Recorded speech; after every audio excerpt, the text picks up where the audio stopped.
Okay मालिक। So good afternoon मालिक। Hopefully everybody is doing good.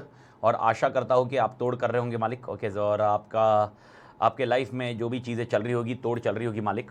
Okay तो with respect to what we have started yesterday, it was basically with respect to your strategic management syllabus. Strategic management में हमने कुछ चीज़ें basic जानकारी पढ़ी और बेसिक जानकारी के बारे में समझा।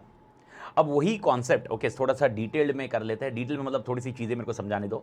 उसके बाद कौन से चैप्टर है, क्या चैप्टर है, कौन से चैप्टर रोल प्ले करते हैं वो समझते हैं, यानी इंडेक्स को समझते हैं। And then will start with our chapter 1। Chapter 1 को बाद में चालू करते हैं मालिक। ओके तो पहले थोड़ी सी ब्रीफ जानकारी ले लेते हैं और रिफ्रेश मार लेते हैं कल का कंटेंट। एंड उसके बाद आगे बढ़ते हैं। ओके तो कल के कंटेंट में मैंने आपको सबसे पहले बताया कि टॉप मिडल लोअर ये बोलना छोड़ दो। ये सिलेबस में यहाँ पर अपना वर्डिंग्स होगा, वर्डिंग्स होंगे corporate level, okay business level and functional level. Near about अगर देखा जाए तो all together it is similar only, but मैंने आपको बताया दोनों चीज़ें उल्टी, मतलब देर आर डिफरेंस एज सच।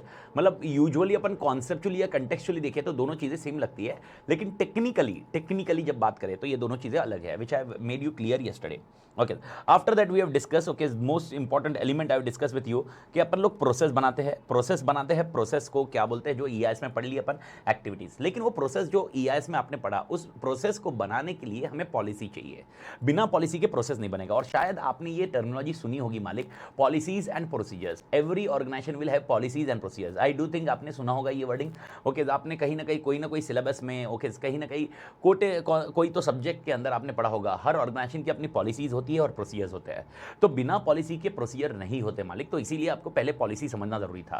तो इसीलिए कल मैंने आपको पॉलिसी समझाई मालिक। पॉलिसी मतलब क्या होता है, एक पॉलिसी एक पर्टिकुलर पॉइंट है, एक डॉक्यूमेंट है, एक जिसकी अपन पढ़ाई करते हैं मतलब okay it is a study of, मैंने आपको ये क्लियर कट बताया था, study of three things. What are the three things if you remember, okay what are the three things with you are able to recall. Okay पहले point, okay हमारा organisation कैसे function करेगा और हमारी responsibility क्या रहेगी, वो जो फंक्शन की रिस्पॉन्सिबिलिटी क्या होगी। सेकंड, हमारे लिए कोई दिक्कत आ रही है, what are the crucial problems, okay जो हम फेस करते हैं, जो हमारी सक्सेस को इफेक्ट करेंगे। And third point, if you remember, okay we have understood what is the direction of company. ये तीनों की पढ़ाई करना, ये तीनों को स्टडी करना, इस कॉल पॉलिसी। यानी अगर याद होगा मैंने आपको बताया था ये तीनों की पढ़ाई करेंगे, स्टडी करेंगे, और स्टडी करने के बाद हम लोग एक डॉक्यूमेंट बनाएंगे। वो डॉक्यूमेंट का नाम होगा पॉलिसी डॉक्यूमेंट। ओके मेरे ख्याल से सब लोग इसके साथ एग्री करते हैं और ये रिकॉल हो रहा है आपका कंटेंट कल का पॉइंट। ये पॉलिसी डॉक्यूमेंट के लिए हमने बात कर ली मालिक। ओके सो ये पॉलिसी डॉक्यूमेंट आपको ऑलरेडी समझ गए कि फंक्शनिंग होता है, ये होता है। अब पॉलिसी डॉक्यूमेंट के पहले और कुछ होना चाहिए, क्योंकि अनलेस अनटिल अगर आपको मालूम ही नहीं है फंक्शंस क्या है, रिस्पॉन्सिबिलिटी। अब मेरे को पता फंक्शन रिस्पॉन्सिबिलिटी आसमान से तो नहीं आएगा मालिक। इसीलिए ये फंक्शन रिस्पॉन्सिबिलिटी के लिए हमें goals and objectives of company होनी चाहिए, क्योंकि goals and objectives of company समझे तो हम लोग को मालूम पड़ेगा कि इस कंपनी के फंक्शंस क्या होते हैं, इस कंपनी का इसकी रिस्पॉन्सिबिलिटीज क्या होगी, यहाँ पर क्या है जो चीज़ हमें अचीव करनी है, डायरेक्शन क्या है, और वो डायरेक्शन में हमारे लिए क्या क्या प्रॉब्लम्स आ सकती है। तो before policy we need to understand goals and objectives. And goals and objectives के लिए हमें और एक चीज़ की जरूरत है, विजन। और अगर आपको याद होगा बहुत सारी टर्मिनोलॉजी, बहुत सारे स्टूडेंट्स ये बोलते हैं विजन एंड मिशन। ओके याद रखिए विजन और मिशन दोनों अलग अलग है।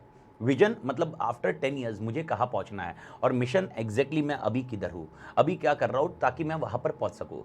ओके इन शॉर्ट एकदम सिंपल टर्मिनोलॉजी में बात करूँ तो विजन ओके मेरा एक रोड मैप होता है, कंपनी का फ्यूचर का रोड मैप होता है। मैं आपको वापस समझा रहा हूँ, मेरा मेन स्ट्रक्चर है कि आपको डेफिनेशन समझाना। Okay and make it clear. ये मैं बार बार एटलीस्ट 5 to 6 लेक्चर तक मैं बोलूँगा कि ऐसा हो सकता है अगर आप कोई दूसरी बुक पढ़ो स्ट्रेटेजिक मैनेजमेंट का, ऐसा हो सकता है आप कुछ कंटेंट स्ट्रेटेजिक मैनेजमेंट का यूट्यूब पे देखो या कुछ गूगल पे सर्च मारो, हो सकता है आपको इसकी टर्मिनोलॉजी अलग अलग मिले। It may be a possible. Reason simple है, मैंने आपको कल भी बताया था और वो रिपीट करूंगा एटलीस्ट 5 लेक्चर्स तक। क्या सर था रिपीट का कॉन्सेप्ट? ओके इसके भाई यार ऐसा हो सकता है कि स्ट्रेटेजिक मैनेजमेंट जो हम लोग पढ़ रहे हैं, ओके अगर आपने 10 बुक्स पढ़ी तो 11th वाली बुक में आपको नया नॉलेज मिलेगा, ये मैंने क्लियर किया है। Same logic. तो फिर अपन को रेस्ट्रिक्ट कहाँ तक करना है, मॉड्यूल। अपना मॉड्यूल जो बता रहे हैं मालिक, मॉड्यूल जो बता रहा है उसी को हम रेस्ट्रिक्ट करेंगे। एंड रीजन सिंपल है, eight the end of the day अपना मेन टारगेट है एग्जामिनेशन पास होना, नॉलेज लेना है। ओके सीए बनने के बाद अपन ले सकते हैं, सीए बनने के बाद ओके चाहिए तो आपको चाहिए तो अपन एडिशनल सेशन रख लेंगे जहां पर स्ट्रेटेजिक मैनेजमेंट कैसे करना, ओके स्ट्रेटजी को कैसे मैनेज करना, ये डिस्कस कर सकते हैं मालिक।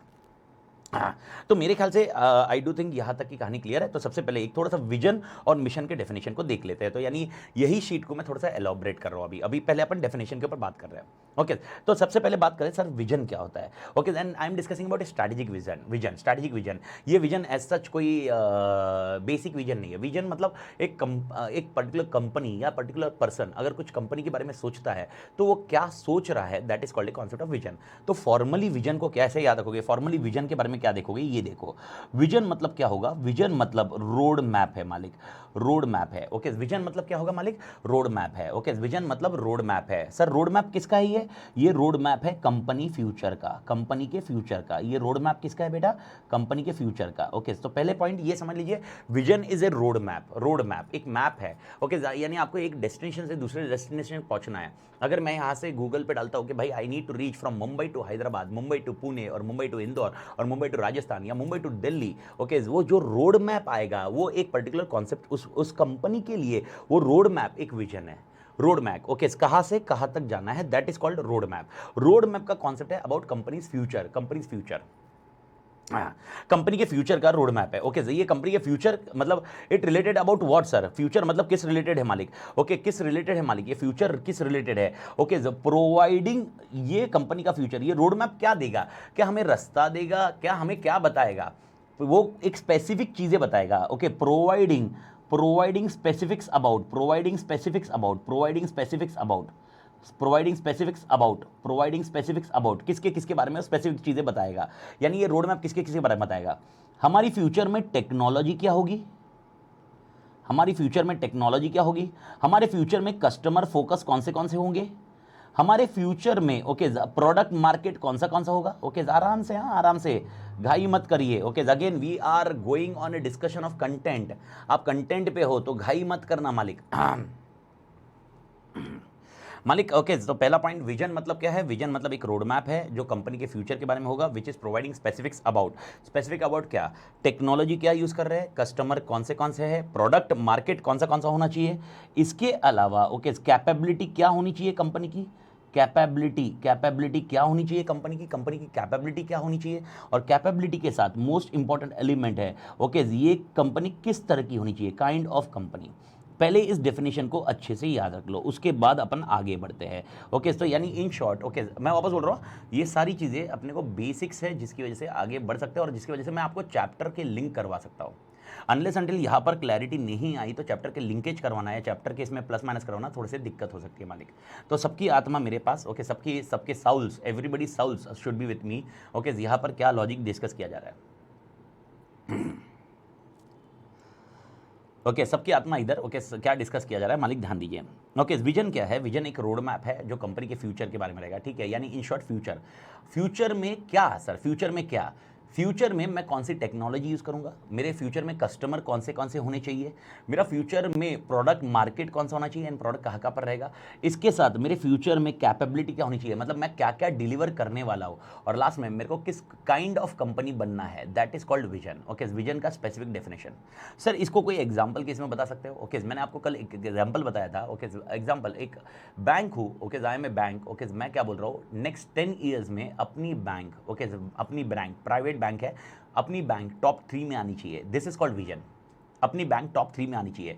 और टॉप 3 में आने के लिए ओके हमारे पास टेक्नोलॉजी क्या होनी चाहिए, हमारे पास कस्टमर कौन से होने चाहिए, हमको कौन सा प्रोडक्ट मार्केट फोकस करना चाहिए, ओके हमारी कैपेबिलिटी क्या होनी चाहिए और हमारे लिए किस काइंड ऑफ कंपनी होनी चाहिए, ये इस पे एम्फसाइज करना इज कॉल्ड विजन।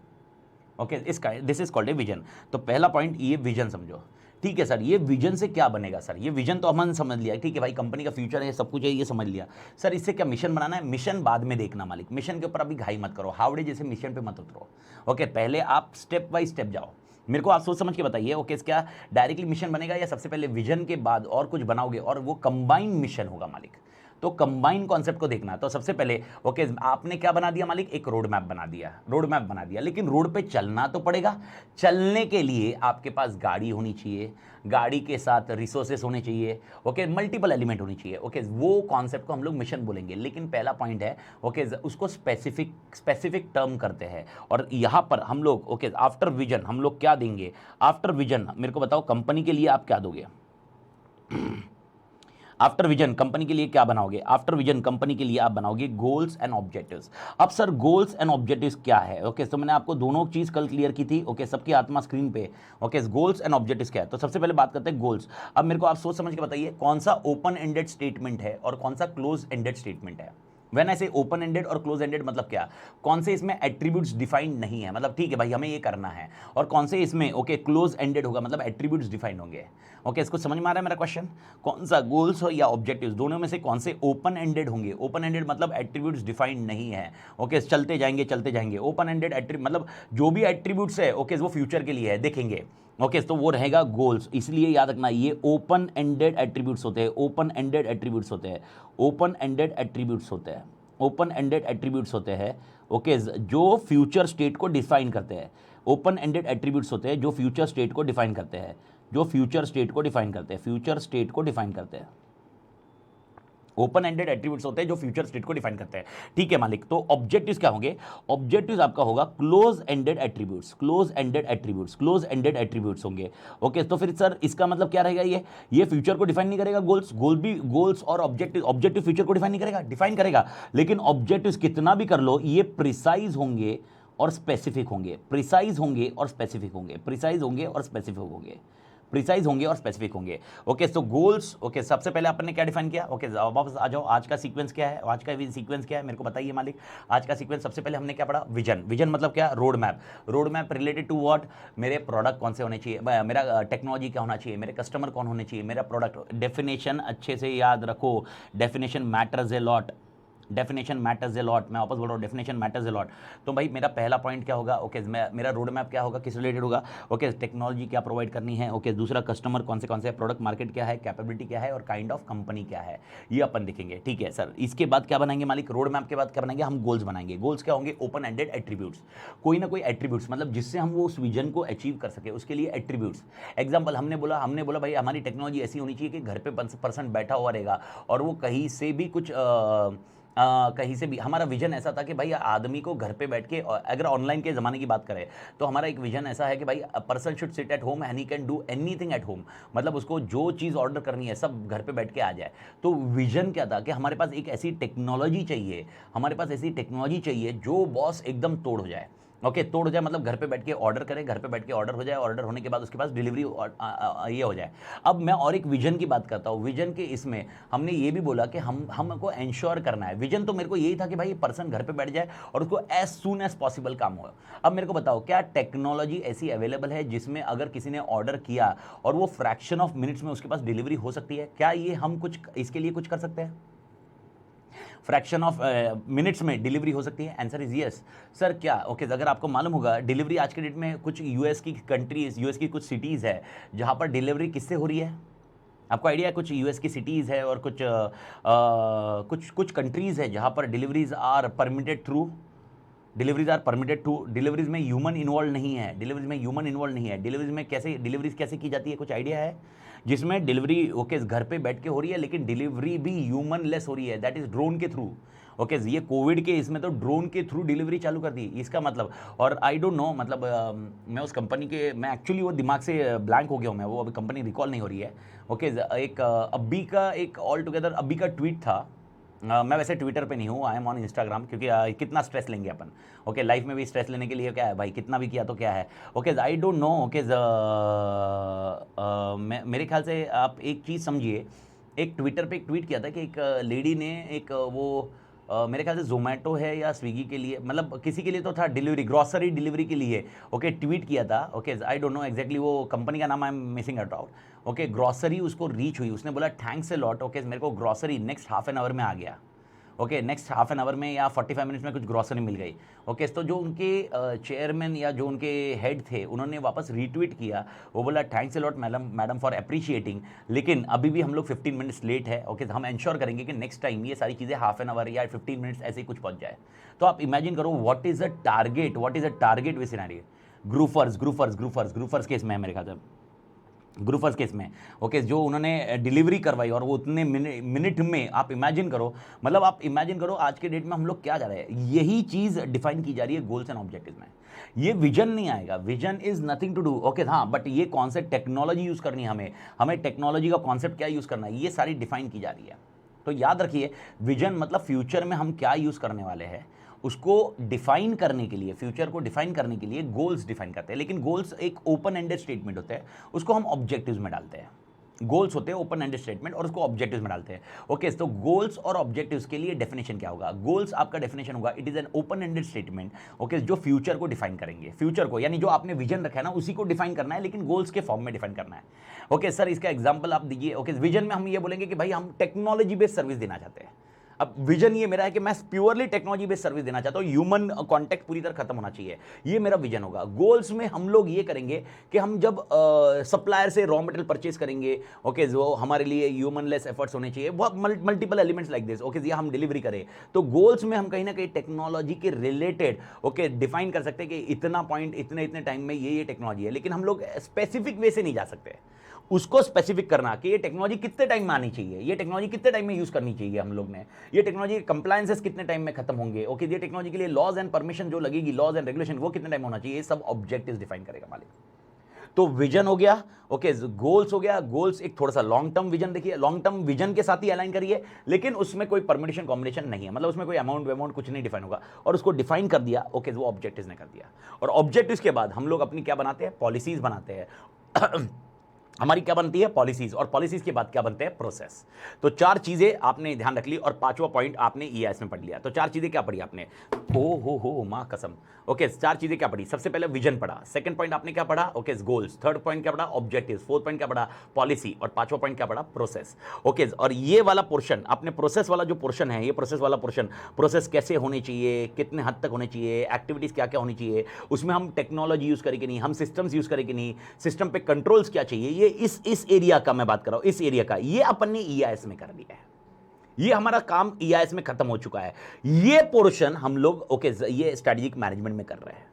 अगर देखा जाए तो स्ट्रेटेजिक मैनेजमेंट में बहुत बड़ा कॉन्सेप्ट कवर कर रहे हैं, बहुत बड़ा कॉन्सेप्ट कवर कर रहे हैं, और ईआईएस में सिर्फ प्रोसेस के बारे में कवर किया है। लेकिन प्रैक्टिकली समझना, ईआईएस में अपने को 100 आवर्स लगा, ओके, और यहां पर अप्रोक्सीमेटली 50-55 आवर्स का लॉजिक। सर मतलब यहां पर ज्यादा पढ़ना है और उसमें भी कम टाइम में हो रहा है, इधर कम पढ़ना था, ऐसा नहीं है। ओके, प्रोसेस आप जितना देखोगे उतना डिटेल में होगा, और प्रोसेस में सिर्फ हम लोग खाली प्रोसेस बात नहीं करते हैं, प्रोसेस के एक नंबर ऑफ एलिमेंट्स है, उसमें मैनुअल प्रोसेस भी हो सकते हैं, ऑटोमेटेड प्रोसेस भी हो सकते हैं, ऑटोमेशन रहा तो ऑटोमेशन कैसे करना है, ये सारे एलिमेंट्स अपन देखेंगे मालिक। ओके, बट एसएम में अब हमको ये एलिमेंट तक सीमित रहना है, तो हम लोग प्रोसेस के बारे में बात नहीं करेंगे, लेकिन इसका जिक्र होने वाला है। वो जिक्र कैसे होगा वो देखते हैं मालिक।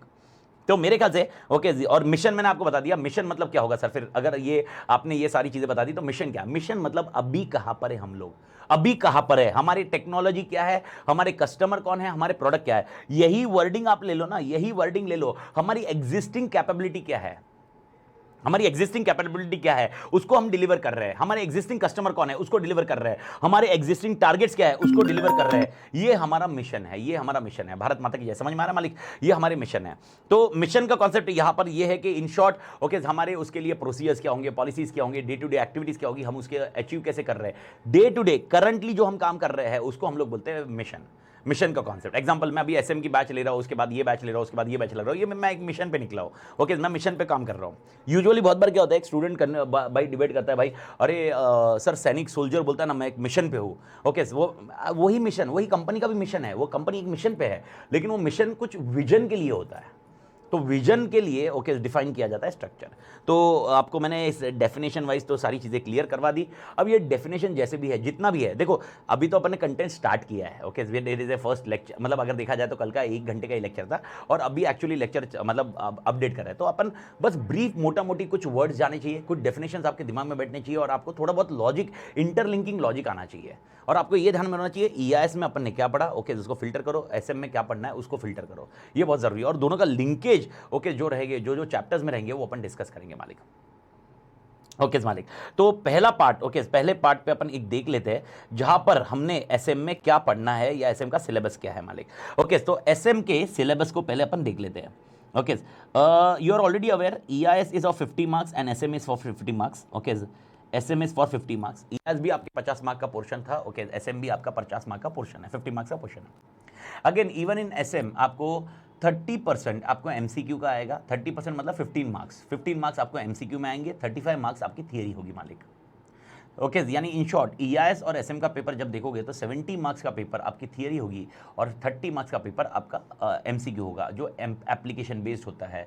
एंड मेनली याद रखना है SM में तो एप्लीकेशन बेस्ड तोड़ होता है, तोड़ मतलब उसको अप्लाई कैसे करना, उसका लॉजिकली इम्प्लाई मतलब वो किस तरह से यूज़ की जाएगी, वो सबसे इंपॉर्टेंट एलिमेंट है SM में। तो अब मैं SM की बात करूँ, ओके, स्ट्रैटेजिक मैनेजमेंट की बात करूँ तो स्ट्रैटेजिक मैनेजमेंट के कंटेक्स्ट में हम लोग को टोटल चैप्टर्स कितने होंगे मालिक? SM में हमारे जो चैप्टर्स होंगे वो टोटल आपके 8 चैप्टर्स होंगे, ओके। तो SM जो आपका सिलेबस है वो 8 चैप्टर्स पे डिवाइडेड है।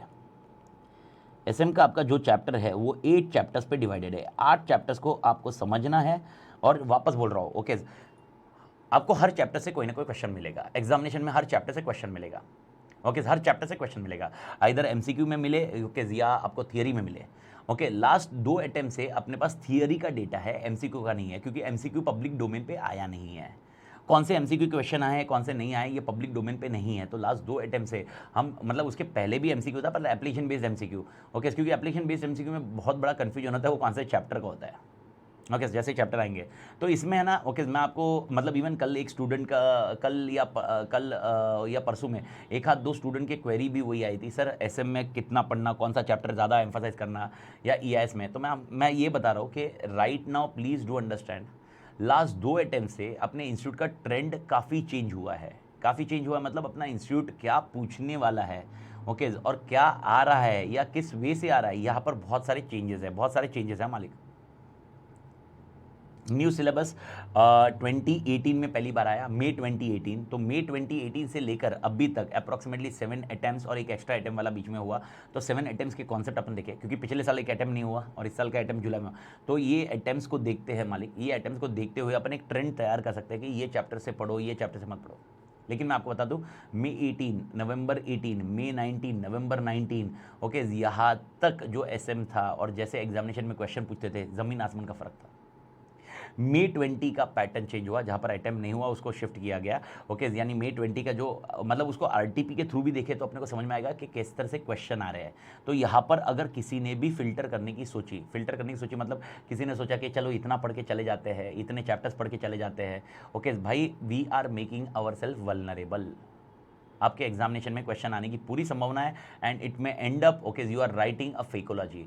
एंड माँ कसम बोल रहा हूँ, ओके, कहाँ पर क्यों यार, सिलेबस बहुत छोटा है, इजी है। इवन EIS की बात कर रहा हूँ, EIS हो या SM हो या थियोरेटिकल हो ना, एक बार रीड हो जाना चाहिए सारा का सारा मालिक। ऑडिट हो, जो भी थियरी हो ना, एक बार रीड हो जाना चाहिए, दिमाग के थ्रू चला जाना चाहिए एंड माँ कसम you can achieve the target मालिक। तो let's focus on right now content. एक बार 8 चैप्टर्स कौन से हैं समझ लेते हैं, उनका बैकग्राउंड समझ लेते हैं।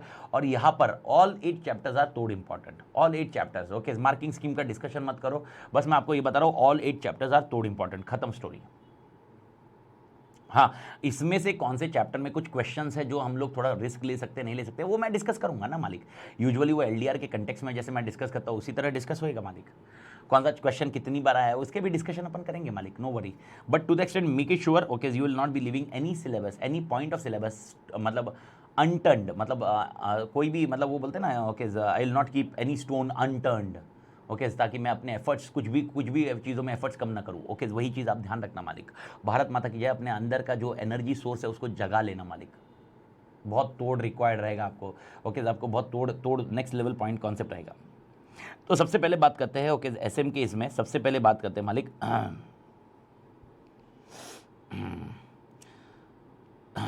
तो कोई अभिनव जी, आपका दिसंबर 19 वाला रिकॉर्डेड बैच है, कोई दिक्कत नहीं है मालिक, ओके, उसमें कोई दिक्कत नहीं, खाली HR में एक छोटा सा क्वेश्चन ऐड होगा जो ये मंथ एंड तक मैं जब RTP का लेक्चर डालूंगा, ये मंथ एंड या नवंबर के फर्स्ट वीक तक RTP का लेक्चर डालूंगा, उसमें आप देख लेना, उसमें खत्म कर लेना, बाकी कोई चेंज नहीं है मालिक, ओके। लाइव बैच के स्टूडेंट ने भी तो बहुत सारे इसमें चेंज किया हुआ है मालिक, दिसंबर 19 में, ओके। SM की बात कर रहा हूँ, EIS में आपको अपडेट रहेगा मालिक।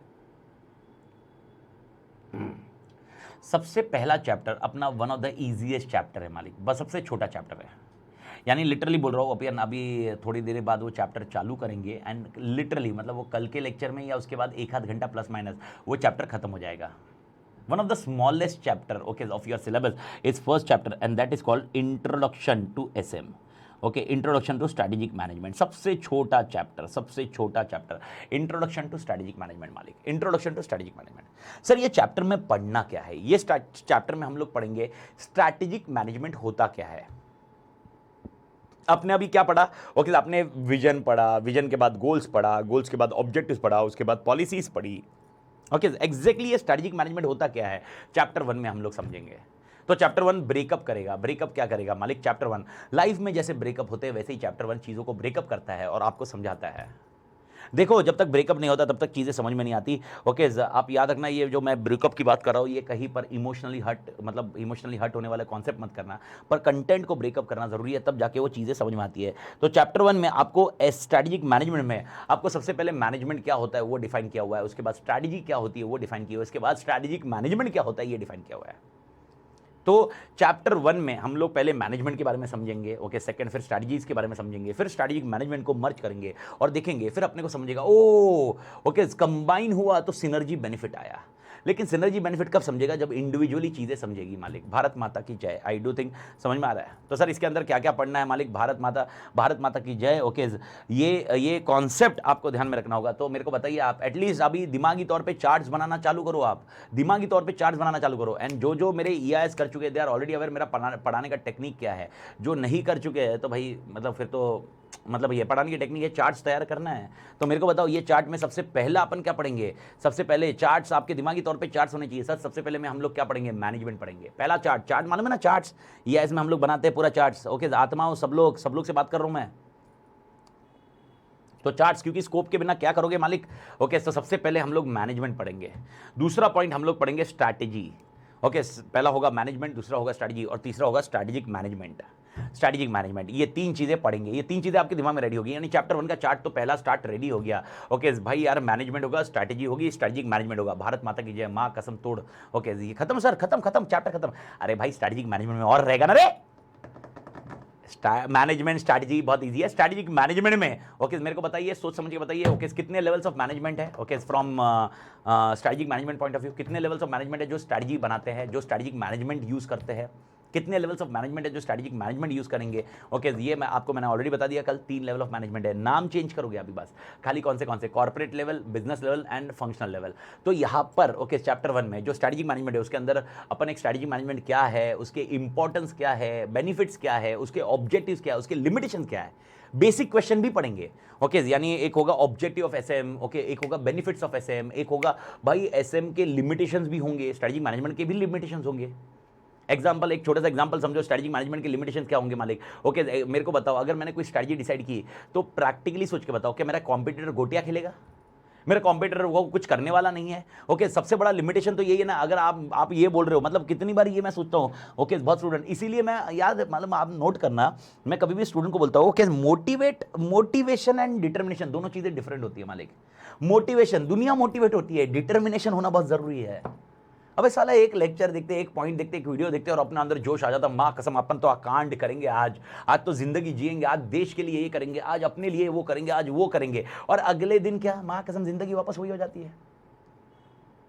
ओके, प्रैक्टिकली समझना। ओके, स्ट्रैटेजिक मैनेजमेंट का भी थियरी तो वही रहेगा ना यार। ओके, मैं अगर एसएम फॉलो कर रहा हूं, अगर मैं स्ट्रैटेजिक मैनेजमेंट कर रहा हूं, तो मेरा कॉम्पिटिटर भी तो स्ट्रैटेजिक मैनेजमेंट करेगा ना। वो थोड़ा ना गोटियां खेलने वाला, वो थोड़ा ना कुछ ऐसा नहीं अमित कर रहा है ना, प्लीज नहीं यार, अमित कर रहा तो नहीं, अच्छा नहीं लगता रे, अमित कर रहा है ना यार। ओके, रिलायंस और टाटा, ओके अगर उनके कोई प्रोडक्ट कॉम्पिटिंग प्रोडक्ट्स है तो रिलायंस बोलेगा ओके मैं तो कर रहा हूँ, ओके टाटा बोलेगा नहीं यार, नहीं ओके नहीं यार भाई, रिलायंस कर रहा है यार, अपन अच्छे लोग हैं, ओके अपन ऐसी सब चीज़ें नहीं करेंगे, अपन किसी को ऐसे नुकसान नहीं पहुँचेंगे, ऐसा रहेगा क्या मालिक? हाँ, दोनों की पॉलिसीज, दोनों की फिलोसफीज अलग अलग है। मेरे ख्याल से आप सब लोग एग्री करोगे। अगर मैं बात करूं तोड़ वैल्यूएशन किसका सबसे ज्यादा है, टाटा का या रिलायंस का? सबसे ज्यादा वैल्यूएशन अगर बात करें मॉनिटरी एस्पेक्ट्स वाइज बात करें तो किसका तोड़ ज्यादा है वैल्यूएशन में? कौन लीड करता है अक्रॉस वर्ल्ड? कौन लीड करता है? किसका नाम पिक्चर में आता है बार बार? Okay, I do think okay, आप समझ करो। ओके, ये कॉन्सेप्ट है। अब आपको ये ध्यान रखना होगा कि भाई टाटा, रिलायंस, लेकिन किसका वैल्यूएशन, पैसों के लिए वैल्यूएशन किसका ज्यादा होगा, किसकी हवा ज्यादा होती है? अब देखो हवा किसकी ज्यादा होती है, हवा किसकी ज्यादा होती है? ओके, मार्केट में किसके बारे में आप ज्यादा सुनते हो? देखो दो चीज है, आप एक इमोशनल एंगल देखो कितना प्रैक्टिकली बोलो, लेकिन भाई रिलायंस अपन बोलते हैं भाई यार रिलायंस का ये फिगर्स है, रिलायंस के वो फिगर्स है, रिलायंस का ये फिगर है, वो फिगर है, लेकिन down in heart everybody is aware, मां कसम साला कंट्री के लिए जो कर रहा है ना वो टाटा है। लेकिन इसका मतलब रिलायंस नहीं कर रहा है, ऐसा नहीं है। रिलायंस के अपने ऑब्जेक्टिव्स अलग है, रिलायंस का अपना विजन अलग है, टाटा का विजन अलग है। ओके, रिलायंस के अपने मिशन तरीके हैं, टाटा के अपने हैं। दोनों भले कंपीटिंग प्रोडक्ट्स में भी होंगे, लेकिन कहीं ना कहीं आपको एक चीज समझनी होगी। Okay, Tata is more concern with society than individual valuation.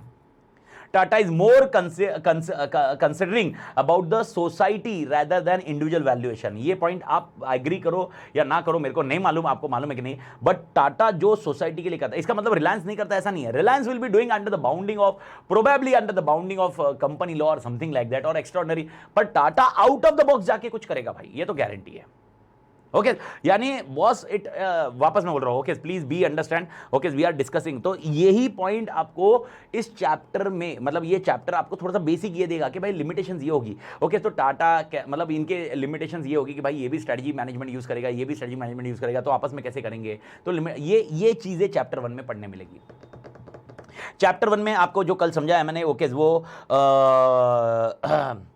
Chapter 1 में आपको ये समझाया कि कॉर्पोरेट ओके बिजनेस एंड ये लेवल कैसे होते हैं, वो मैं डिस्कस करूंगा। इधर कॉर्पोरेट लेवल का काम क्या है वो डिस्कस करेंगे।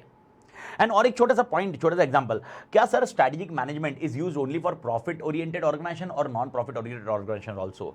ओके, क्या स्ट्रेटेजिक मैनेजमेंट ये नॉन प्रॉफिट ऑर्गेनाइजेशन के लिए भी यूज किया जाता है? Answer is yes.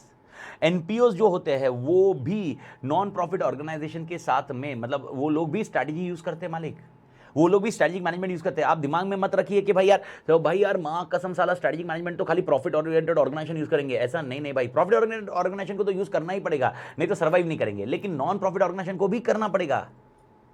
Educational institution, medical institution, health care, आप इमेजिन करो आज के डेट में अगर हेल्थ केयर की बात करें, मेडिकल इंस्टीट्यूशन की बात करें, जो all together non profit organisation होती है, ओके अगर वो सर्विसेज सही नहीं देगी, अगर उनको स्ट्रैटेजीज वो नहीं बनाएगी, एग्जांपल कोई प्राइवेट हॉस्पिटल बहुत सारी चीजें दे रहा है, ओके अगर है कोई हॉस्पिटल है जो प्राइवेट हॉस्पिटल दे रहा है वो नहीं दे पाएगा, तो कहीं ना कहीं उसके ऊपर इंपैक्ट आएगा। तो they need a strategies to survive. Okay तभी जाके उन पे डोनेशन मिलेगा, तभी जाके उनको कॉन्ट्रीब्यूशन मिलेंगे, तभी जाके उनको लोग मिलेंगे जो उनके पास कॉन्ट्रीब्यूट करे। तो ये सारी चीजें ओके, ये सारी चीजें डिफाइन की जाती है when we are discussing about the strategic management का कांसेप्ट। तो चैप्टर 1 में आपको ऑल टुगेदर समझ में आ गया। तो चैप्टर 1 का चार्ट तो ऐसे ही आपने बना लिया होगा। चैप्टर 1 का चार्ट मैनेजमेंट है, स्ट्रेटेजिक है, उसके बाद स्ट्रेटेजिक मैनेजमेंट है। स्ट्रेटेजिक मैनेजमेंट में उसके 5-6 क्वेश्चन है, जैसे ऑब्जेक्टिव्स क्या है, बेनिफिट्स क्या है, लिमिटेशंस क्या है, उसके अलावा रोल मैनेजमेंट के कितने रोल है, एंड और एक होगा strategic management in NPO, non profit organization. Okay तो चैप्टर 1 बस इतना ही है। चैप्टर 1 यहां पर कहानी खत्म हो जाएगी, चैप्टर 1 की कहानी खत्म हो जाएगी। तो मेरे ख्याल से introduction to SM strategic management का चैप्टर का स्ट्रक्चर मैं नहीं बोल रहा हूँ चैप्टर समझ में आ गया, लेकिन कुछ चीज़ें समझ में आई होगी, लॉजिक समझ में आएगा, ओके ये चैप्टर है। तो यानी याद रखना वापस, मुझे ये चाहिए कि जब भी अपन कोई चैप्टर चालू करें तो इसका बैकग्राउंड आपके दिमाग में क्लियर रहे, और वो बैकग्राउंड हर टाइम मैं चैप्टर में जाते वक्त नहीं बताऊंगा। ये आपने ईआईएस में भी देखा है, ओके अगर आपने देखा है तो, इवन ऑडिट में भी मैं पूरे चैप्टर के स्टार्टिंग में सब बैकग्राउंड बता देता हूँ। ओके ऑल टुगेदर ये कॉन्सेप्ट होता है, और ये बैकग्राउंड को ही तुमने ओके यूज करना चाहिए, ताकि मतलब जब भी चैप्टर चालू हो तो अच्छा ये इस कंटेक्स्ट में रहता है, because that background is very much required यार। Chapter 2, okay chapter 2 dynamics of corporate strategy, dynamics और corporate strategy, dynamics of corporate strategy. Okay corporate strategy के डायनामिक्स के बारे में चैप्टर 2 होगा। तो चैप्टर 2 को मैं अभी एक बार हॉल्ट देता हूँ। चैप्टर 2 के बारे में मैं अभी आपको कुछ समझा नहीं रहा हूँ, क्योंकि वो थोड़ा सा एक आगे होने के बाद चैप्टर 2 के ऊपर डिस्कशन करेंगे। बट इतना मैं बोल सकता हूँ, आपका पूरे सिलेबस का सबसे लेंदी चैप्टर चैप्टर 2 है, सबसे लेंदी चैप्टर चैप्टर 2 है। पूरे सिलेबस में सबसे लेंदी चैप्टर चैप्टर 2 रहेगा। तो चैप्टर 2 अपने लिए रहेगा, लेकिन चैप्टर 2 एनीवे मैं सीक्वेंस में नहीं करने वाला हूँ। चैप्टर 2 कुछ कुछ पार्ट्स में कभी ना कभी करके फिर वापस उसको वाइंड अप करूंगा। बट चैप्टर 2 के बारे में मैं अभी समझा नहीं रहा हूँ, क्योंकि डायनामिक्स ऑफ कॉर्पोरेट स्ट्रेटजी समझाने के लिए पहले मेरे को कॉर्पोरेट स्ट्रेटजी तो समझानी पड़ेगी। Unless until you are not aware only corporate strategy क्या है, मां कसम ओके डायनामिक्स कैसे समझोगे? तो कॉर्पोरेट स्ट्रेटजी क्या होती है डिस्कशन अपन बाद में करते हैं। ओके सो चैप्टर 2 को थोड़ी देर के लिए पेंडिंग रखते हैं। ओके चैप्टर 2 का कॉन्सेप्ट खत्म हो जाता है। चैप्टर 3 ओके अपने लिए strategic management process, okay SM process है, SM strategic management process, strategic management process. Yes Prateek भाई, ओके हम लोग टेक्नोलॉजी में iOS पे ये सारी चीज़ें करने पे है, पर iOS के ना प्रॉब्लम क्या होती है, iOS की जो रिक्वायरमेंट है ना वो बहुत भयंकर है। एक छोटे से एग्जांपल बता रहा हूँ। ओके, iOS में आप जैसे ओके लेक्चर के रेस्ट्रिक्शंस या इंक्रिप्शन ये डालना रहा ना तो ये प्रॉब्लमेटिक इशू है। ओके, iOS पे उतने रेस्ट्रिक्शन नहीं डाल सकते, इसीलिए मतलब बहुत सारे पॉइंट्स है, बहुत सारे क्राइटेरिया है, उनके इंक्रिप्शन के क्राइटेरिया अलग है। और इंक्रिप्शन मतलब आपको इंक्रिप्टेड लेक्चर दे ही नहीं सकते iOS पे, आप कुछ भी कर लीजिए। यानी अगर लाइव भी लिया उसका बैकअप भी, तो वो iOS के अपने रेस्ट्रिक्शन है, तो उसके रेस्ट्रिक्शन को कैसे हैंडल करेंगे, बहुत सारे चैलेंजिंग पॉइंट है। और उसमें भी उनके ही ऐप में कुछ रिक्वायरमेंट्स होती है, तो उसके लिए है भाई। ओके, धीरे धीरे सोल्यूशन आएगा, जैसे कि फ्लेक्सिबिलिटी बढ़ेगी सोल्यूशन मिलते जाएंगे मालिक। एक स्टूडेंट ने क्वेरी पूछी थी कि सर आपके सॉफ्टवेयर या आपके लेक्चर्स iOS पे लाइए। ओके, सो मैं भी चाहता हूँ, क्योंकि मैं तो अभी iOS मैं खुद यूज़ करने लगा हूँ। इनिशियली मैं सिर्फ सैमसंग फ़ैन था। ओके, एप्पल का यूज़र मैं नहीं था मालिक। एप्पल का यूज़र कुछ वर्ष पहले जब इनिशियली एप्पल आया था, एप्पल 3 मैंने खरीदा था, पहला फ़ोन ना एप्पल का, Apple 3। It was something around 2010 में मैंने एप्पल 3 खरीदा था, माँ कसम बोल रहा हूँ मतलब। और तब मैंने बैंक की जॉब छोड़ के जब टीचिंग में आया था, and I was working with JK Shah sir. तो उस टाइम पे बहुत ऐसे बहुत तोड़ पैसा आ रहा था, ऐसा नहीं था, सैलरी बेस्ड आ रहा था काम। ओके, तो जितना एवीपी था उससे ऑलमोस्ट आधी सैलरी आ रही थी, हाफ ऑफ द सैलरी। मतलब उस टाइम पे ये शांत था, तो तभी एप्पल खरीदा, बहुत भारी काम हुआ मालिक, एप्पल खरीदा। ओके, मैं कभी की बात कर रहा हूँ, मैं आई एम डिस्कसिंग अबाउट 2010। और 2010 में एप्पल खरीदा मालिक, और क्या बताऊँ मालिक, उसके बाद मेरी शादी हो गई। तो उसके बाद मेरे को समझ में आ गया कि एप्पल लिया तो थोड़े से इम्पैक्टेड पॉइंट है। ओके, इसीलिए फिर एप्पल को छोड़ दिया। Okay, and I shifted to Samsung. Okay, jokes apart, ये जोक्स पॉइंट्स है, लेकिन डेफिनेटली ऐसा सीन था कि भाई यार 2010 में मैंने एप्पल यूज़ किया, उसके बाद मैंने वापस ज़िंदगी में एप्पल नहीं लिया। Okay, I was a fan of Samsung Galaxy में हमेशा यूज़ करता था मालिक, सैमसंग गैलेक्सी के ही लेता था। एंड टिल लास्ट ईयर 2020 तक मैं सैमसंग गैलेक्सी पे ही था। सैमसंग गैलेक्सी पे सैमसंग फोल्ड, अपने फोल्ड लिया, फोल्ड के अलग अलग फेजेस लिए मालिक। ओके, तो लास्ट ईयर प्रशांत सर ने ओके अपने को कन्वर्ट करा दिया एप्पल केस में, और बोला भैया ना अपने को एप्पल में शिफ्ट होना है, ख़त्म है स्टोरी। बोले अपन तीनों ने। ओके, इवन मैं बता रहा हूँ मतलब फ़ोन भी, ये फ़ोन भी अगर मैं बात करूँ, एप्पल का फ़ोन जो मैं यूज़ कर रही, ये भी प्रशांत सर ने ही दिया है भाई, प्रशांत सर ने ही खरीदा हुआ है। ओके, वो प्रशांत सर ने मतलब उस दिन उनको भी क्या, वो अपने साथ रह के वो क्या होता है मालूम है क्या। ओके, अपने साथ ये क्या बोलते हैं, रह के वो थोड़ा सा वो ऐसे लग गया वो वातावरण। ओके, बोलते नहीं क्या। ओके, अगर आपने वो फुकरे पिक्चर देखी होगी, बाई चांस देखी हो तो, ओके नहीं क्या, वो चूचा के साथ मत रहो। ओके, वायरस है वो, वायरस आ जाएगा, वो सेम कॉन्सेप्ट यहाँ पर है। ओके, मेरे साथ रह के उसको समझ में आ गया भाई, उड़ा लो, ज़िंदगी ना मिलेगी दोबारा। तो ज़िंदगी ना मिलेगी दोबारा में प्रशांत सर एकदम जोश में आ गया। प्रशांत सर ने उस दिन बोला नहीं नहीं भाई, अपन फ़ोन लेंगे तो तीनों फ़ोन ले लेंगे। और माँ कसम एक दिन गए और सीधा ओके तीनों के लिए उठा के लेके आए फ़ोन। तो प्रशांत सर बिगड़ गई हो, बाद में घर वाले बोल रहे हैं। ओके, घर वाले बोले भाई प्रशांत भी बोल रहा था। ओके, माँ कसम बोल रहा हूँ, प्रशांत सर ने ये देख के गाड़ी भी 2 ले ली, मतलब एक के बाद एक, वो रुके भी नहीं, उनके अंदर का वो, तुम समझे। ओके, ये सिनारियो है मालिक। हाँ, ये सिनारियो है। रोहित शर्मा जी, सर वन प्रेप के आपके लेक्चर्स है, पर हमारे डाउट सॉल्व कर दोगे ना, because one prep. Rohit Sharma ji, मैंने डाउट के लिए कभी कोई मतलब किधर भी रहो यार इंसान, मैंने डाउट के लिए कभी मना नहीं किया भाई। व्हाट्सअप पे डाउट करिए, सॉल्व करिए, मैं सबका सॉल्व करता हूँ। पीयर प्रेशर नहीं है भाई, पीयर प्रेशर क्या, अरे पीयर प्रेशर नहीं है भाई। ओके, दामन बोलता है पीयर प्रेशर नहीं है, लेकिन मैं ये बता रहा था ज़िंदगी ना मिलेगी दोबारा। पीयर प्रेशर नहीं है, लॉजिकली ये है कि भाई ये है। पर प्रशांत सर आ गए उस लाइन में, तो मेरे को बहुत अच्छा लग रहा है अभी प्रशांत सर कहीं ना कहीं वो सीक्वेंस में आ गए। ओके, ये आते थे प्रशांत सर और विनोद सर, ऐसा नहीं कि भाई इन्होंने भी पैसे, मतलब पैसे सब कमा रहे भाई। ओके, अर्निंग कर रहे हैं, लेकिन इनका खर्चा करने का तरीका या खर्च किधर करते थे, ये लोग प्रॉपर्टीज़ में करते थे, प्रॉपर्टीज़ में करते थे। ओके, ये मैंने तोड़ चेंज करवाया, मैं बोला जीने में खर्चा करो मालिक, जीने में खर्चा करो। प्रॉपर्टीज़ क्या करेंगे प्रॉपर्टी का यार, प्रॉपर्टी कितनी भी बना लोगे क्या होगा यार। ओके, ये लोग बोलते हैं नहीं भाई यार ऐसा है। ओके, आगे क्या हो, अरे क्या, अरे माँ कसम जब तक है चल रहा है, जब तक है जान तब तक चलाओ, माँ कसम क्या। एंड देखो ओके, चीज़ें चेंज हो गई। विनोद सर तो चेंज नहीं हुए भाई, विनोद सर में कोई चेंजेस नहीं आए, लेकिन प्रशांत सर में माँ कसम बोल रहा हूँ। ओके, अपना कीड़ा तो आ गया भाई, ओके मैंने तो उनका लास्ट ईयर में देखा मालिक। ओके ये लास्ट ईयर में है तो थोड़ा सा कीड़ा आ गया। ओके प्रशांत सर के इस अंदर अपना ओके ये मेरे ख्याल से कहीं पर हम ऐसे मेरे ख्याल से एक ट्रिप थी किधर वो एक्सपर्ट की ट्रिप प्रशांत सर, सुशील सर और विनोद सर लेके गए थे, नीलम सर थे साथ में, चारों सर।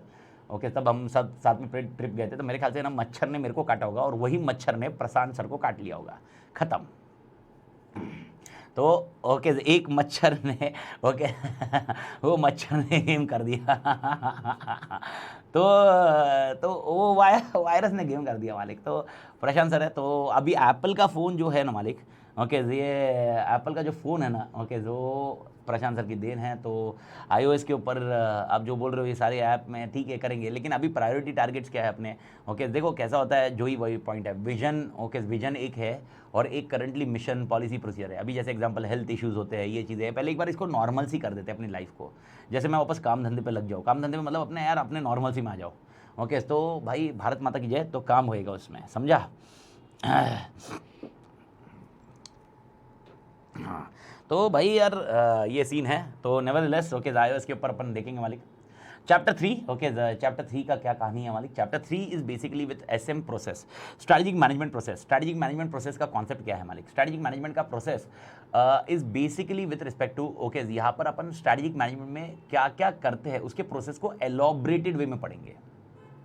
चैप्टर 1 में स्ट्रैटेजिक मैनेजमेंट प्रोसेस क्या है ये पढ़ेंगे और चैप्टर 3 में स्ट्रैटेजिक मैनेजमेंट प्रोसेस का एलॉबरेशन पढ़ेंगे। एलॉबरेशन मतलब डिटेल्ड पढ़ेंगे। ओके कोई मुझे वापस बता देगा एक वर्ड, प्रोसेस मतलब क्या? कोई मुझे बता देगा वापस वर्ड।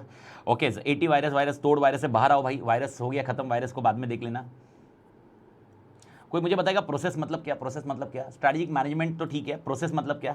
प्रोसेस मतलब आप सबको मालूम होना चाहिए। ओके किसी का आंसर नहीं आया, बेवड़े जैसे बैठे हुए। जब तक मैं प्रशांत सर और एप्पल का किस्सा बता रहा था 50 साल मैसेज आ गए, 50 मैसेज किए सालों तुम लोग ने।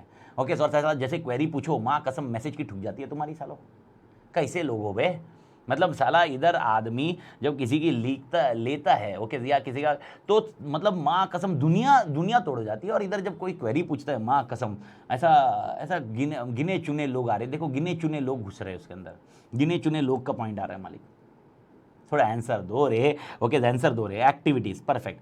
तो स्ट्रैटेजिक मैनेजमेंट की एक्टिविटीज क्या होगी? स्ट्रैटेजिक मैनेजमेंट की एक्टिविटीज क्या होगी? Way of doing. प्रोसेस मतलब क्या? एक्टिविटीज क्या होगी? यानी एग्जांपल ओके एक्टिविटीज बोला तो मेरे को बताओ सीक्वेंस होता है।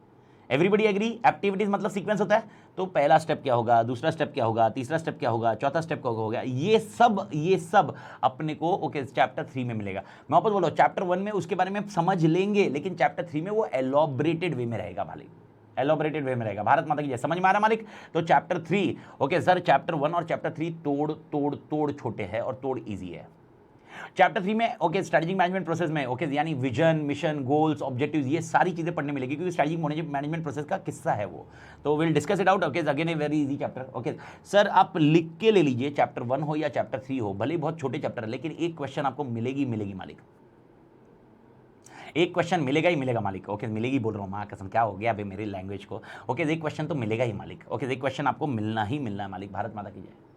चैप्टर 1 और चैप्टर 3 भले ही बहुत छोटे पॉइंट है। ओके ये तो 100% मतलब ऐसा है 4 मार्क, लेकिन 4 मार्क वर्थ है। आप इमेजिन करो यार, मतलब ऑल टुगेदर 3-4 घंटे में एक चैप्टर खत्म हो गया मेरा पढ़ा के, और उसके बाद आप रिवाइज कितने 5 मिनट में उसको रिवाइज कर सकते हैं यार, 5 से 10 मिनट के अंदर। तो भाई यार फर्स्ट एंड थर्ड ओके अपना सीक्वेंस भी ये रहेगा, चैप्टर 1 करेंगे, चैप्टर 1 के बाद चैप्टर 3 करेंगे। तो चैप्टर 1 का एलॉबरेटेड कंटेंट चैप्टर 3 में है। ओके चैप्टर 1 का एलॉबरेटेड कंटेंट चैप्टर 3 में है। तो मेरे ख्याल से स्ट्रैटेजिक मैनेजमेंट प्रोसेस मतलब क्या, स्ट्रैटेजिक मैनेजमेंट में सीक्वेंस ऑफ एक्टिविटीज क्या है वो अपन चैप्टर 3 में पढ़ेंगे। ओके यानी पहले ओके मेरे को आप ही बताओ ना, थोड़ा सा पहले बताओ मेरे को, आप बता दो क्या सबसे पहले मतलब आप थोड़ा सा थॉट प्रोसेस लगाओ, क्या सबसे पहले हम लोग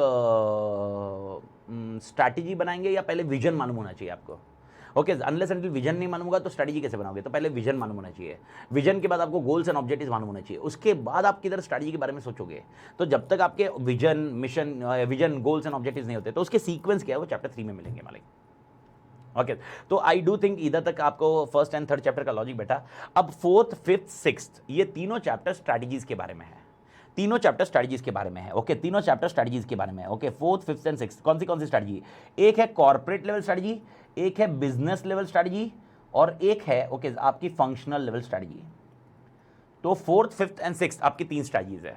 सर ये 3 स्ट्रेटजीज क्या क्या है? ओके सर, तो हाँ, मैं आपको ये बता रहा हूँ 3 स्ट्रेटजीज क्या क्या है, थोड़ा सा आप उसको अच्छे से समझिए मालिक। स्ट्रेटजी के एग्जांपल भी दे रहा हूँ, मैं डिस्कस कर रहा हूँ, समझने की कोशिश करो, तो आपको चैप्टर 3, 4, 5, 6 का मालूम पड़ेगा।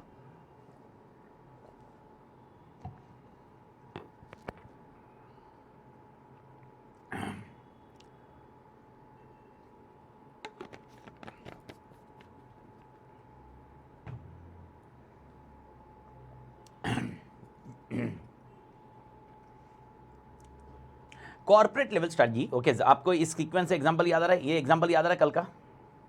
ये एग्जांपल सबको याद आ रहा है? स्क्रीन पे देखो। Okay, everybody is able to, are you able to recall this example? Tata group है एक, ओके, उनकी कॉर्पोरेट लेवल स्ट्रेटजी होगी। ओके, टाटा कंसल्टिंग सर्विसेज है, टाटा मोटर्स है, टाटा स्टील है, ओके, और उसके अलावा उनके प्रोडक्ट हेड है, और ये फंक्शनल लेवल है। अब थोड़ा सा थॉट प्रोसेस लगाना, ओके, समझ कोशिश करा। Should we expand our business or should we reduce our business? Okay, should we expand our business or should we reduce our business?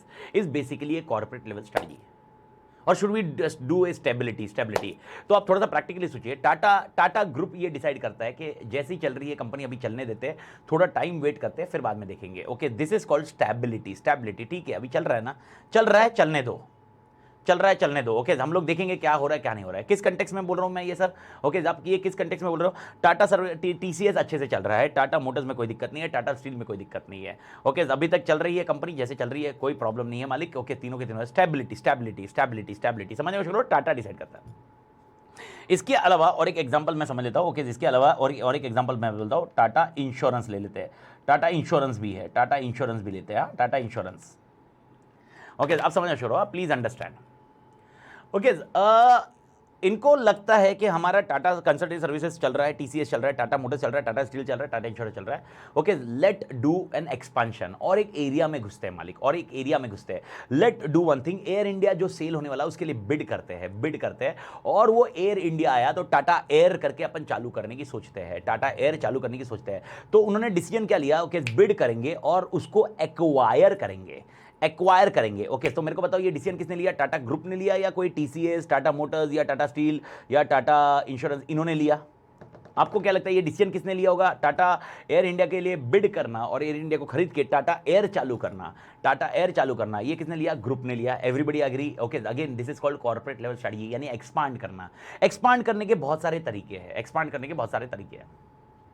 एक तरीका अपन अभी देख ही रहे हैं सर, एयर इंडिया को कैप्चर कर लिया। एयर इंडिया को कैप्चर मतलब एयर इंडिया के लिए बिड किया और एयर इंडिया को एक्वायर किया, तो ये एक तरीका है। दूसरा, ओके, आपको लगता है एयर इंडिया को कैप्चर करना ही ये तरीका था, या ऐसा भी हो सकता था? Can it be possible like this also, that Tata group themselves, okay, create a new head, okay, Tata air, and वो खुद फ्लाइट खरीदे या लीज पे लेवे, फंडिंग्स एलोकेट करे? ओके, इसका ऐसी पॉसिबिलिटी है मालिक? मैं क्वेश्चन पूछे जा रहा हूं, मेरे को आंसर लगेगा, क्योंकि उसके बिना मैं ये आपको समझा नहीं पाऊंगा। मैं क्या बोल रहा हूं? ओके, एक आपने तरीका देख लिया कि भाई यार मैं एक्वायर करूंगा एयर इंडिया, और एक तरीका है क्या टाटा ग्रुप ऐसा भी कर सकता है कि टाटा एयर चालू करते हैं, ओके, इसमें पैसा डालते हैं, सब कुछ फंडिंग देते हैं और अपन एक्वायर करते हैं। ओके, आंसर इज यस, ये भी तो तरीका है। एक्सपांशन के बहुत सारे तरीके हैं। एक तरीका आपने देखा एक्विजिशन का तरीका, दूसरा, ओके, और एक है प्रोडक्ट डेवलपमेंट, ओके, जिसमें हम नया प्रोडक्ट बना सकते हैं, नया प्रोडक्ट बना सकते हैं मालिक, नया प्रोडक्ट बना सकते हैं, प्रोडक्ट डेवलपमेंट। ओके, ये प्रोडक्ट डेवलपमेंट आप समझ रहे हो? मैं एग्जांपल, आप मेरे साथ एग्जांपल्स में रहिए ताकि आपको समझ में आएगा मैं चैप्टर को किस कंटेक्स्ट की तरफ लेके जाऊंगा। तो आपको वो मैं वापस बोल रहा हूं, ये मेरे को क्लियर अब भी होना चाहिए, क्योंकि मैं आपको लिख के देता हूं। Okay, one of the biggest problem क्या होता है, यहां पर सब कुछ इंटीग्रेटेड है, खिचड़ी है, और खिचड़ी में आपको मालूम होना चाहिए कौन से आइटम्स है। तो वो आइटम जब तक आपको क्लियर नहीं रहेंगे ना, तो बहुत सारे कॉम्प्लिकेशंस आपको रह सकते हैं। ओके, ठीक है, डाइवर्सिफिकेशन वर्ड्स पे मेरे को कोई लेना देना नहीं, आपको कॉन्सेप्ट मालूम होना चाहिए। ओके, मैं बोल रहा हूँ प्रोडक्ट डाइवर्सिफिकेशन का एक तरीका है प्रोडक्ट डेवलपमेंट। ओके, मेरा तरीका ये है भाई, ओके, एक्सपेंशन करने के बहुत सारे तरीके हैं मालिक, बहुत सारे तरीके हैं।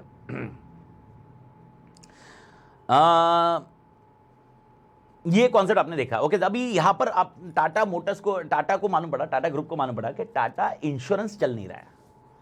Public is not taking insurance from Tata से इंश्योरेंस नहीं चल रहा है, टाटा का इंश्योरेंस का बिजनेस अचीव नहीं हो पा रहा है, बिजनेस अचीव नहीं हो पा रहा है।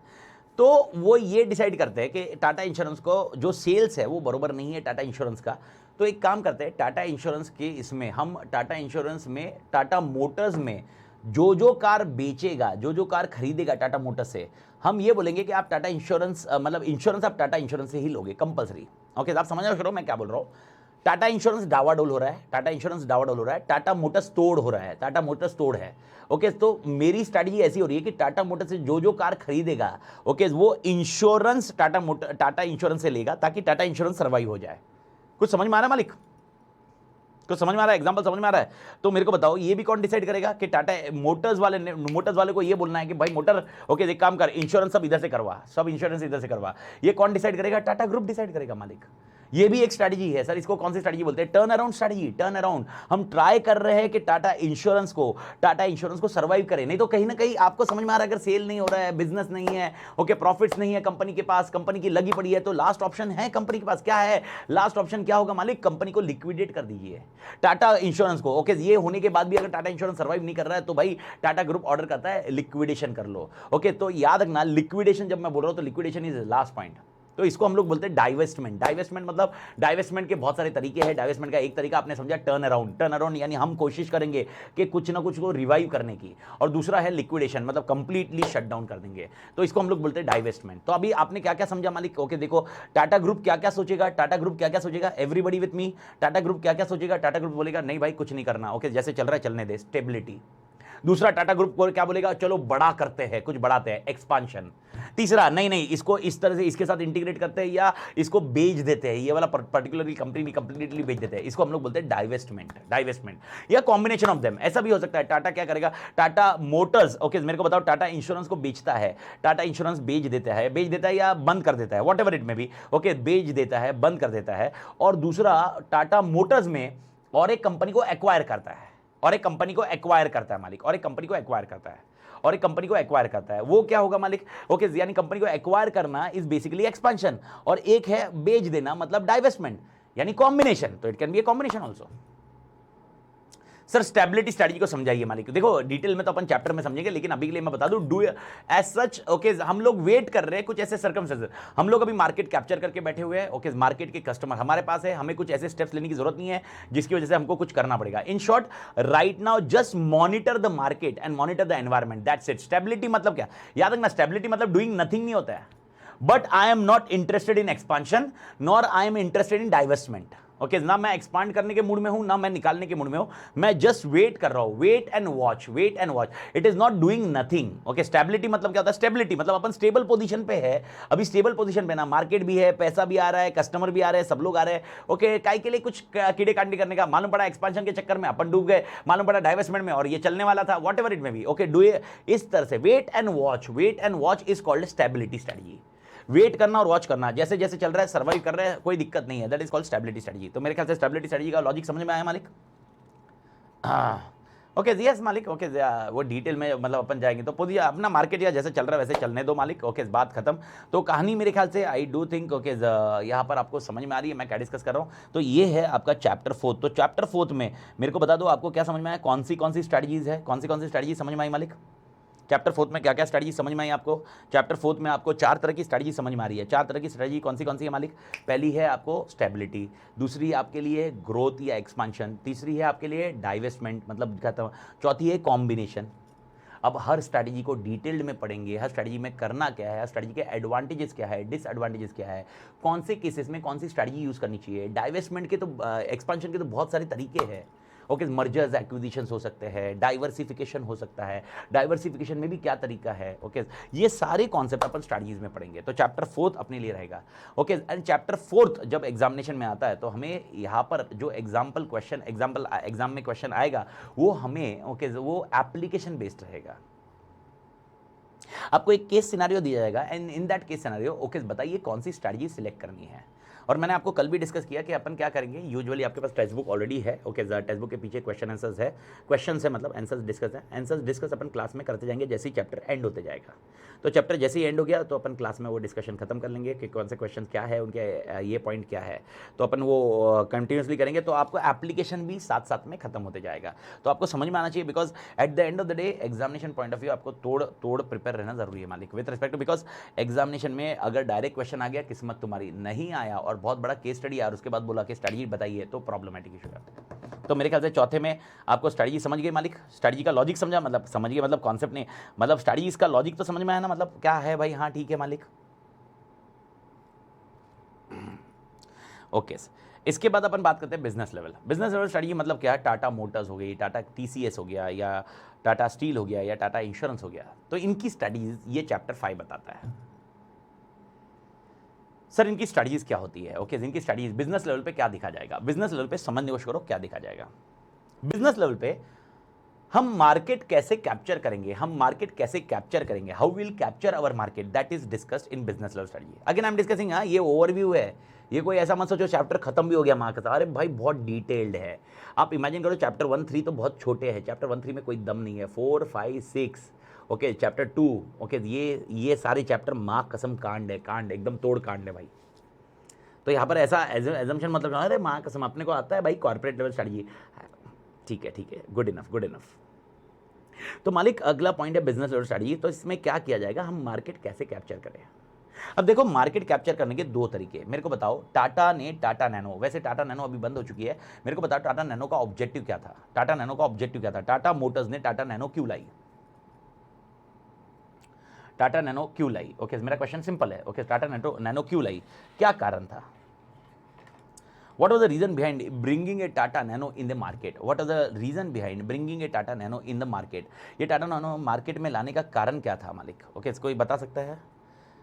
अफोर्डेबल कार्स, ओके जी अफोर्डेबल से ज़्यादा, अफोर्डेबल से ज़्यादा, थोड़ा सा वर्ड अपन चेंज करें मालिक, अफोर्डेबल कार से थोड़ा सा ज़्यादा, ओके सबसे सस्ती कार, सबसे सस्ती कार, ओके हर जन के पास कार होनी चाहिए, यानी सबसे सस्ती, सबसे सस्ती। अफोर्डेबल का मतलब क्या हो गया, अफोर्डेबल का मतलब क्या हो गया, सबसे lowest cost, one of the cost lowest cost. Okay अब मेरे को बताओ क्या अफोर्डेबल करने के लिए टाटा नैनो ने ऐसा किया क्या, ओके आपको कार दिया जा रहा है, ओके स्टीयरिंग नहीं देंगे हम, ओके स्टीयरिंग आप देख लो आप नहीं लगाओ, ओके 4 टायर नहीं देंगे हम, ओके या स्टेपनी नहीं देंगे, सारी चीज़ें दी जो बेसिक मिनिमम है सब चीज़ दी, आप समझो। ओके अफोर्डेबल करने के लिए आप प्रोडक्ट आधे उड़ा नहीं रहे हो, ओके नहीं तो माँ कसम ऐसा नहीं हुआ टाटा नैनो खरीदने गया, ओके वो बोले ठीक है टाटा नैनो, तू बोला दिखाओ, ओके तू बोला ये देखो टाटा नैनो, बोले स्टेरिंग किधर है, वो आपको अलग से खरीदना पड़ेगा, ओके ये किधर है, ये आपको अलग से लेना पड़ेगा, ये आपको अलग से लेना पड़ेगा, माँ कसम साला। फिर मतलब टाटा नैनो का मतलब क्या था, तो कॉन्सेप्चुअली ओके जब ये कॉन्सेप्ट मैं डिस्कस कर रहा हूँ इसका मतलब क्या था, यानी टाटा मोटर्स की एक ऐसी स्ट्रैटेजी थी, टाटा मोटर्स की एक ऐसी स्ट्रैटेजी थी कि सबसे सस्ती कार,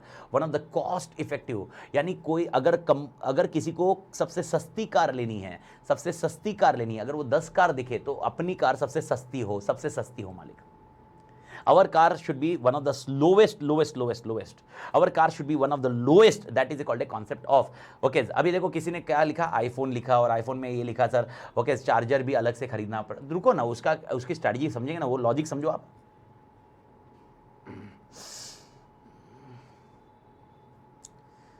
ओके तो मालिक मेरे ख्याल से आईफोन से चार्जर निकाला, ये ठीक है यार स्ट्रैटेजी, पहले यार मैं सस्ता है, आईफोन सस्ता है क्या, आईफोन सस्ता है, ओके देख बोल रहा है आईफोन का चार्जर निकाल दिया, तुम लोग क्या, मैं क्या डिस्कस कर रहा हूँ, मैं सस्ते का डिस्कस कर रहा हूँ, इधर बोल रहा है आईफोन के लिए गुर्दा बेचना पड़ता है, आईफोन के लिए गुर्दा बेचना पड़ता है अपने को, सबसे सस्ता है सब, मैं क्या डिस्कस कर रहा हूँ इधर, टाटा जितने में टाटा नैनो आ जाएगी ना उतने में एक आईफोन आएगा, ओके भाई टाटा नैनो और आईफोन, ओके तू इमेजिन कर, तू सोच, ओके टाटा नैनो वैसे बंद हो गई है, लेकिन उसने टाटा नैनो का सेकंड हैंड कार वो आईफोन में आ जाएगा भाई। ओके तो मेरे ख्याल से ओके मेरा पॉइंट क्या है, मैं ये बोल रहा हूँ सबसे सस्ता, ये concept is called okay cost effective solution, one of the cost effective, this is called cost leadership. Cost leadership क्या बोलते हैं इसको बेटा, कॉस्ट लीडरशिप, यानी ओके टाटा मोटर्स हो या टाटा कंसल्टिंग सर्विसेज हो या टाटा इंश्योरेंस हो या टाटा स्टील हो, इनके पास पहली स्ट्रैटेजी होती है, वो है कॉस्ट लीडर बनना। कॉस्ट लीडर बनना मतलब क्या, मार्केट में सबसे सस्ता प्रोडक्ट मुझे देना है, मार्केट में सबसे सस्ता प्रोडक्ट मुझे देना है, मार्केट में ओके सस्ता प्रोडक्ट मुझे देना है, ओके मार्केट में सबसे सस्ता प्रोडक्ट मुझे देना है, that is called cost leadership. यानी ये वापस बोल रहा हूं, ये एक स्ट्रैटेजी है, इसमें जाना कि नहीं जाना ये सेकंड क्वेश्चन है, मैं आपको बता रहा हूं this is a strategy option available and Tata Motors have done it. ठीक है टाटा मोटर्स ने उसको बाद में बंद कर दिया, okay that is a second issue, okay Tata nano का। लेकिन don't you think Tata nano okay कितना तोड़ कॉन्सेप्चुअल पॉइंट था यार। प्रॉब्लम ये आ रही थी कि टाटा नैनो के कंटेक्स्ट में problem, one of the biggest problem क्या आ रही थी, ओके, उनका जो सेल था, कितना भी कॉस्ट कम किया, कितने भी कॉस्ट लीडरशिप अचीव की, फिर भी वो 2,50,000 तक जा रही थी। तो it was not reducing that price, okay, वो प्राइस बैठ नहीं रही थी। उनका टारगेट ये था कि 1,50,000 टू 2,00,000 तक कार आ जाए, लेकिन वो बहुत चैलेंजिंग टास्क थे एंड इसके लिए ये कॉन्सेप्ट रहा। सेकेंड, जियो ने आपने देखा है cost leader in the market. अरे भाई मतलब 3-4 साल पहले, ओके, एक जने वो कहा 3-4 साल पहले, ओके, अगर अपने को रिचार्ज करना होता है ना internet, it was approximately 200 rupees per month and we were happy. 200 रुपये में रिचार्ज हो रहा है मालिक, 200 रुपये में पूरे महीने के लिए इंटरनेट देख सकते हैं, ये अपन खुश थे मालिक। ओके, 3-4 साल पहले। ओके, मेरे को बताओ जियो ने क्या कर दिया? ओके, काम खत्म कर दिया। क्यों सर? कॉस्ट लीडर, मार्केट का कॉस्ट लीडर बना। कॉस्ट लीडर, सबसे सस्ता मतलब हम देंगे मालिक, सबसे सस्ता हम देंगे। स्ट्रैटेजी, आप समझिए स्ट्रैटेजी। अब मेरे को बताओ ये स्ट्रैटेजी टाटा ग्रुप की है या ओके आपको बिजनेस लेवल की है? आप समझे मालिक, मेरा क्वेश्चन क्या है? आप समझे, जियो में आया, रिलायंस ने सारे इसमें नहीं किया। रिलायंस के 50 प्रोडक्ट होंगे लेकिन रिलायंस ने सब में नहीं किया, लेकिन जियो वाले ने किया। तो आप ये समझिए it is not a corporate strategy. Okay, सबसे सस्ता लेना कॉर्पोरेट स्ट्रैटेजी नहीं है, वो बिजनेस की स्ट्रैटेजी हो सकती है। वो बिजनेस, जो इंडिविजुअल बिजनेस होगा वो डिसाइड कर तुझे सबसे सस्ता देना है क्या। अब थोड़ा सा और एक एग्जांपल देखते हैं। ओके, और एक एग्जांपल देखते हैं दूसरे एग्जांपल से। आईफोन, ओके, आईफोन लो या सैमसंग लो, ओके, या दूसरा गाड़ी को लेते हैं क्योंकि गाड़ी मेरी फेवरेट है। ओके, आई ऑलवेज बिकॉज याद रखिए, ओके, गाड़ी परचेज क्यों करनी चाहिए आपने? ओके, किसी और को दिखाने के लिए, तो सबसे बड़ा बेवकूफ है तू दुनिया में। अगर किसी को दिखाने के लिए गाड़ी परचेज कर रहा है तो दुनिया में तुमसे बड़ा बेवकूफ कोई नहीं होगा। तो सर गाड़ी फिर परचेज क्यों करनी चाहिए? भाई अपने को किस में पैशनेट है, मतलब एग्जांपल बोल रहा हूं मैं, क्यों इतनी गाड़ी परचेज करता हूं। ओके सर, आप बोल रहे हो आप कितनी करते हो परचेज, आपका मैंने दिखाने का, मेरे को बताओ कितने, मेरे को बताओ इंस्टा पे फोटो या किधर फोटो। ओके, मैं कितने 2-3 साल के बाद उनके फोटो डालता हूं, मतलब वो ओपनिंग सेरेमनी, जैगवार का ओपनिंग सेरेमनी मैंने आप भी डाला होगा। ओके, ये आप तो मेन क्यों है? क्योंकि I am very passionate about driving. मेरी हर कार के किलोमीटर देख लो भाई, तोड़ यूज हुआ है कार, तोड़ यूज हुआ, मतलब मैं मुंबई से जहां पर भी जाता हूं almost maximum time cars use करता हूं। अगर कार्स में नहीं गया, मतलब एक टाइम लिमिट के प्रॉब्लम थे। ओके, मैं पहले हैदराबाद जब जाता था तो ऐसे प्रॉब्लम भी आते थे कि हैदराबाद ड्राइव करने के लिए मेरे पास टाइम नहीं होता था। आज बैच खत्म हुई, कल हैदराबाद बैच सुबह हैदराबाद है, तो कार से तो पहुंचना नामुमकिन था। मेरा ड्राइवर कार लेके जाता था, होटल पे रखता था और मैं अगले दिन फ्लाइट से सुबह जाता था और वो कार यूज करके, मतलब हैदराबाद में यूज करता था। फिर आते वक्त अगर टाइम मिला तो मैं खुद आता था, नहीं तो फिर वापस फ्लाइट से और ड्राइवर लेके आता था।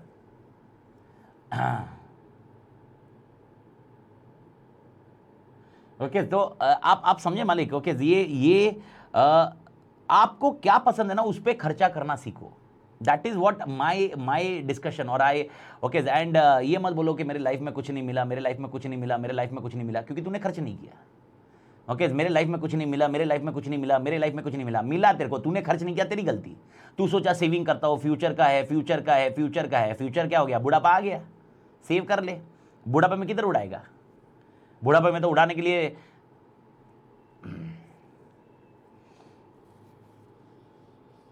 ओके, एक जन बोल रहा है प्राइवेट जेट ले लो। नहीं इंटरेस्ट भाई, अपने को जेट वेट चलाने में इंटरेस्ट नहीं है। इंटरेस्ट होता तो मां कसम खरीदने की ताकत रखता मैं। Expenditure, it is only about not earning, it is about expenditure. तो अब आते हैं अपन गाड़ी के ऊपर। मैं जो गाड़ी का डिस्कशन कर रहा हूँ मालिक, ओके, गाड़ी के डिस्कशन के ऊपर क्या पॉइंट मैं बता रहा था मालिक? मैं ये बता रहा था, मेरे को बताओ टाटा की जैगवर भी है, टाटा की जैगवर XJL है जो 1.5 CR की है, 1.5 करोड़ की गाड़ी है भाई। वो मुंबई में, हाँ, बाहर वार देखोगे तो पूना से खरीदते तो आप, पूना का नंबर प्लेट से खरीदते हो तो 1.3 CR में आ जाती है। कोई दूसरी सिटीज़ में खरीदते हो, मुंबई में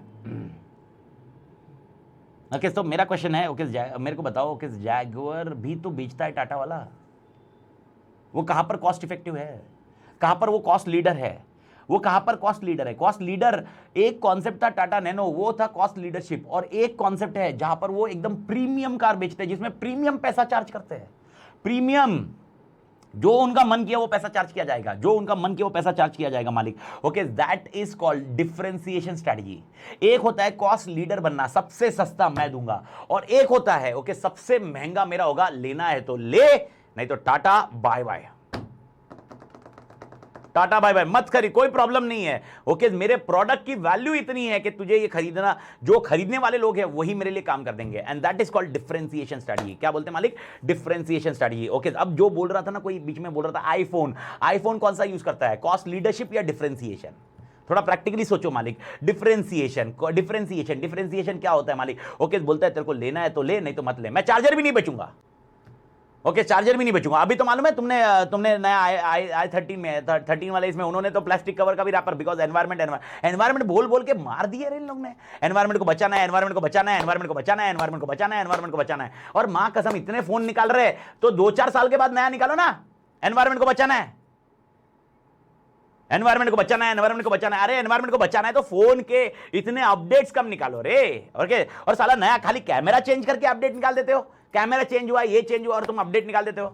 अरे कोई ड्रामेटिक चेंज है तो निकालो ना, एनवायरमेंट तब बचेगा। सालो इधर क्या पब्लिक को तुम ऐसा क्या क्या बोलने का।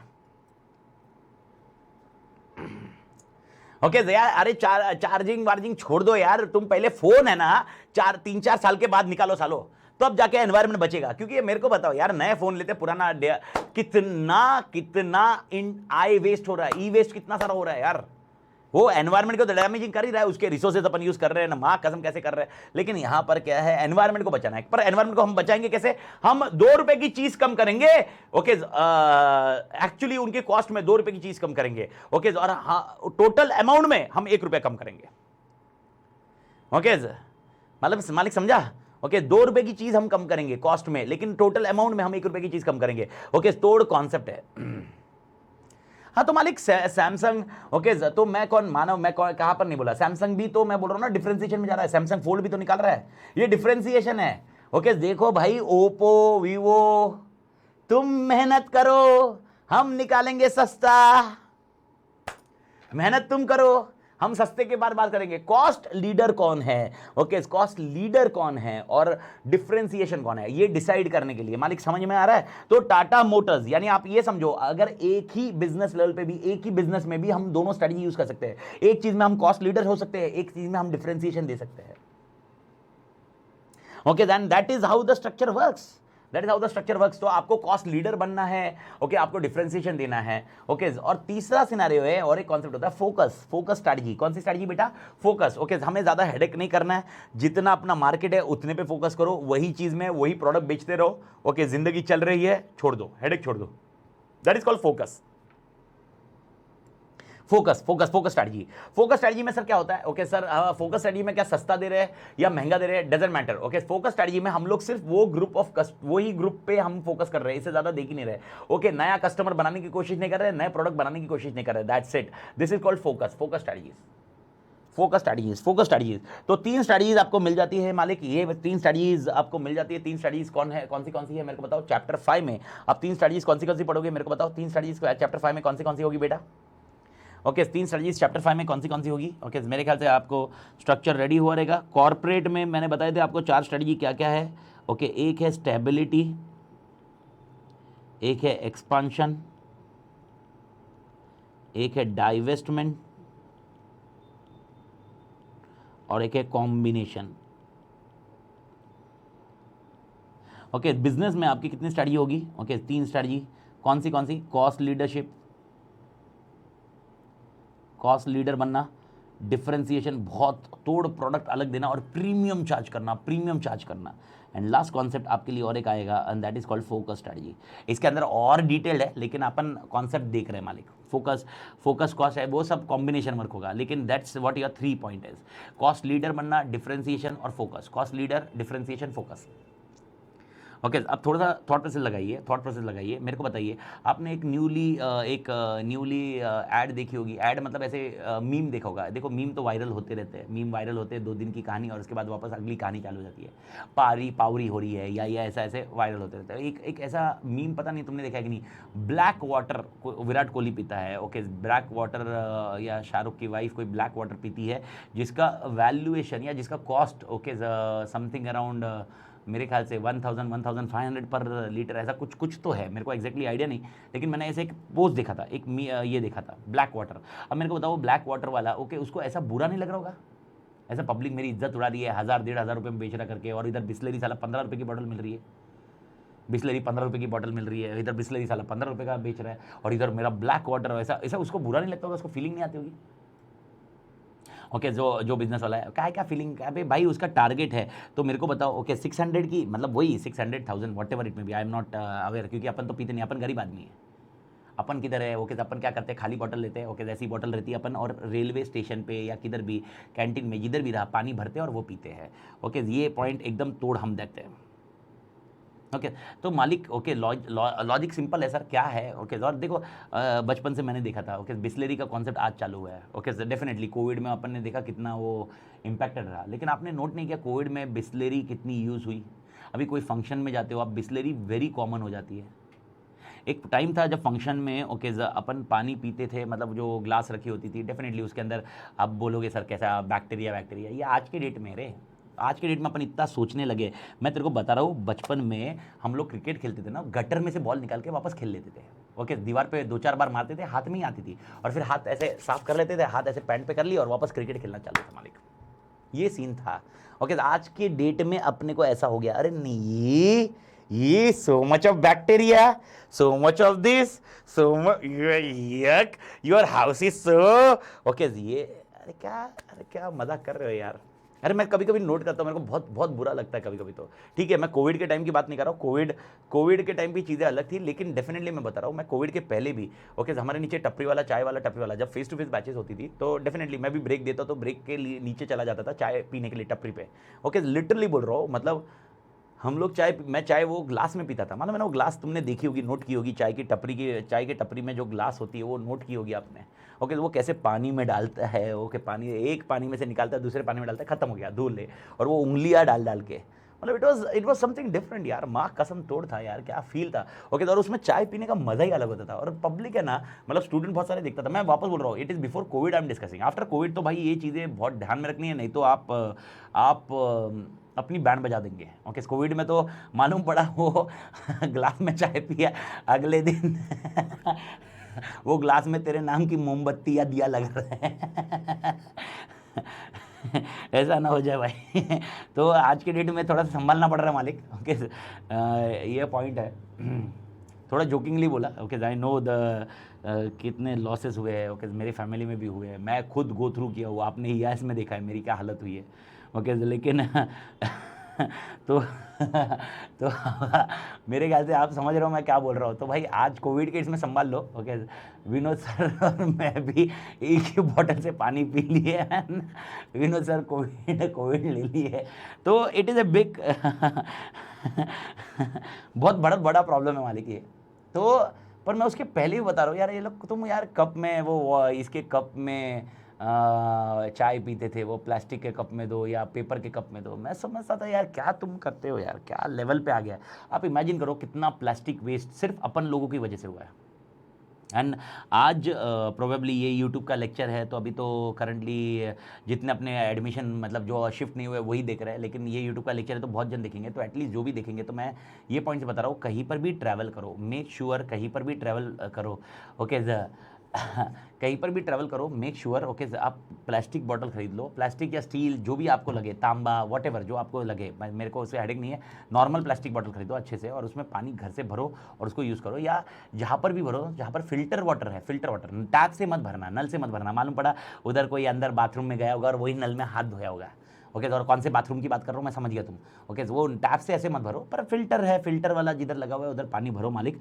ओके और वो यूज़ करो और ट्रैवलिंग में वैसे ही करो मालिक ओके प्लास्टिक अवॉइड करो और मैं सीरियसली बोल रहा हूँ उसका अवॉइड करने का रीज़न इट में आज नहीं लेकिन लॉन्ग टर्म में अपने को इम्पैक्ट्स आ सकते हैं तो make sure we are taking care जो चीज़ें अपन बोल रहे हैं वो चीज़ें बहुत अच्छे से अपन ने फॉलो करनी चाहिए तो बेसिकली ये सब चीज़ें अगर मैं फॉलो करूँगा तो ही मैं बता पाऊंगा and that's is what exactly I am doing मैं जब भी ट्रैवल करता हूँ मेरी खुद की बॉटल होती है बहुत रेयर सर्कमस्टेंसेस में हम लोग बिस्लेरी खरीदते हैं ओके यानी जैसे कुछ केसेस हो गए तो वहाँ पर तो बट ये अपना पॉइंट है हमारे का तो ध्यान रखो ओके तो चीज़ें एटलीस्ट कुछ चीज़ें अपन से ही डिफाइन हो तो अब मेरा क्वेश्चन है जो मेरे जिस पॉइंट पे था मालिक ओके सो वो 600 रुपीज़ की बॉटल बेचता है एक जन ने बोला 600 की बेचता है 600 का बेच 1000 का बेच मेरे को कोई लेना नहीं वो कौन सी स्ट्रैटेजी यूज़ करता है वो डिफ्रेंसिएशन यूज़ करता है ओके बिस्लेरी, ओके, अगर आप बिस्लेरी की बात करोगे तो बिस्लेरी अभी आज भी, ओके, आज भी बिस्लेरी आज भी 20 रुपीज़ में बेचता है, ओके, 15-20 रुपीज़ का ही रेंज था। बिस्लेरी फोकस स्ट्रेटजी, ना उसने ज़्यादा हेडेक किया ना उसने किया, फोकस मतलब वो फोकस है, उसके एग्जिस्टिंग कस्टमर है, वो अपने एग्जिस्टिंग प्रोडक्ट के ऊपर ध्यान दे रहा है, एग्जिस्टिंग मार्केट पर ध्यान दे रहा है। लेकिन आप देखोगे तो लोकल गाँव में बहुत सारी कंपनी चालू हो गई वाटर वो पानी की। अगर आप गाँव में कोई जाते हो तो मालूम है उनका लोकल ब्रांड होता है, और वो मालूम नहीं कौन सा नल में से पानी भरते होंगे, बताते होंगे साला ये प्योर वाटर फिल्टर वाला वाटर है। माँ कसम मेरे को कभी कभी तो डाउट आता है, मतलब मेरे को पीते पीते डर लगता है कभी कभी। मैं बोला माँ कसम साला ऐसा नहीं होना चाहिए।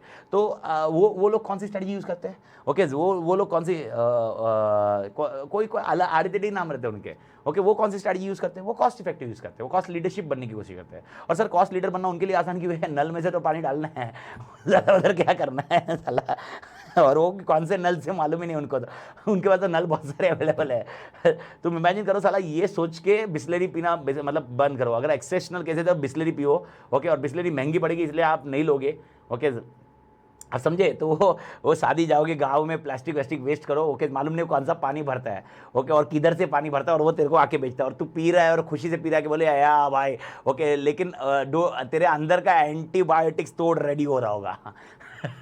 तो ध्यान रख, ओके, नोट रखना मालिक, डोंट ये है। बट नेवरदलेस, ओके, जहाँ पर जोक्स अपार्ट, बट मैंने आपको समझा दिया कि कॉस्ट लीडरशिप और डिफरेंशिएशन स्ट्रेटजी का फर्क क्या है, कॉस्ट लीडर कैसे बनता है, डिफरेंशिएशन कैसे बनता है, इसके बारे में अपन ने डिस्कस किया मालिक। तो भारत माता की जय, okay, cost leader, differentiation, focus strategy कैसे वर्क होती है, क्या लॉजिक होता है, ये अपन ने मालिक समझा। अब आते हैं बारी फंक्शनल स्ट्रेटजीज की। फंक्शनल स्ट्रेटजीज का कॉन्सेप्ट, ओके, मेरे ख्याल से आपको यहाँ पर मेरे को बताने की जरूरत नहीं है, क्योंकि ये मैंने आपको कल ही बताया था। मेरे को आप बताइए फंक्शनल स्ट्रेटजीज कौन सी होगी, ओके, मेरे को आप बताइए, कल ही मैंने आपको बताया था फंक्शनल स्ट्रेटजीज मतलब कौन सी, ओके, जो मैन्युफैक्चरिंग वाला है उसके लिए जो स्ट्रेटजी होगी वो होगी फंक्शनल स्ट्रेटजी, मार्केटिंग वाला है उसके लिए जो स्ट्रेटजी होगी वो होगी फंक्शनल स्ट्रेटजी, ओके, जो एचआर वाला है उसके लिए फंक्शनल स्ट्रेटजीज होगी, जो रिसर्च एंड डेवलपमेंट में उसके लिए फंक्शनल स्ट्रेटजी होगी, उनके डिपार्टमेंट जो होंगे उनकी फंक्शनल स्ट्रेटजीज होगी।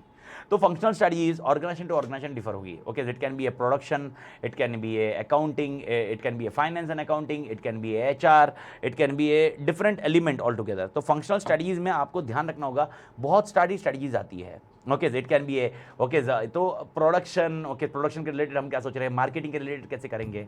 आज के डेट में don't you think marketing strategy matters a lot, आप किस वे से मार्केटिंग करते हो, यानी फंक्शनल स्ट्रेटजीज में मल्टीपल स्ट्रेटजीज है, तो फंक्शनल स्ट्रेटजीज का मैं लिख नहीं रहा हूँ, लेकिन इसमें मल्टीपल आते हैं।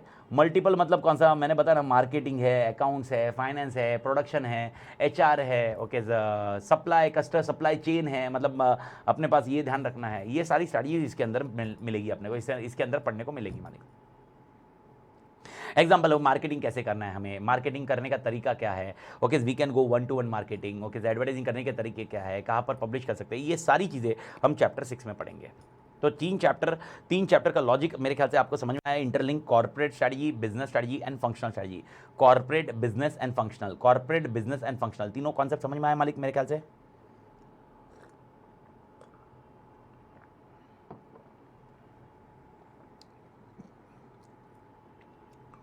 समझ में आ गया नहीं समझ में आया, बेसिक तो समझ में आ गया ना, कॉन्सेप्ट मतलब बेसिक कॉन्सेप्ट तो समझ में आ गया, ठीक है, ओके। अब मैंने क्या करना चाहिए, या मेरे स्टेप्स क्या होने चाहिए, या मैं किस तरह से मार्केट को कैप्चर करूं। एक वर्ड लेके आ रहा हूं मैं, एक वर्ड आपके सामने लेके आ रहा हूं, एक competitive as, competitive advantage.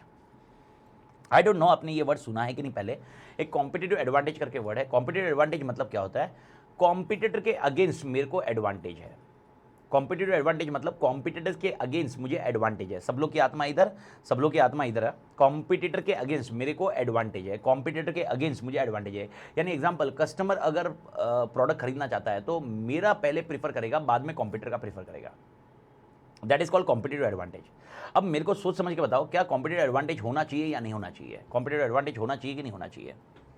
Competitive advantage होना चाहिए कि नहीं होना चाहिए? Answer is yes, it should be. तो सर कॉम्पिटिटिव एडवांटेज लाने के लिए मैं क्या करूँ?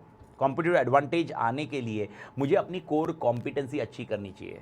मैंने स्टूडेंट्स मेरे एग्जांपल स्टूडेंट्स आ रहा है, मतलब मैंने कस्टमर को वैल्यू एडेड सर्विसेज देनी चाहिए। मैंने अपनी, वापस बोल रहा हूँ, कोर कॉम्पिटेंसी तोड़ होनी चाहिए। ओके, मैंने वैल्यू एडेड सर्विसेज देनी चाहिए।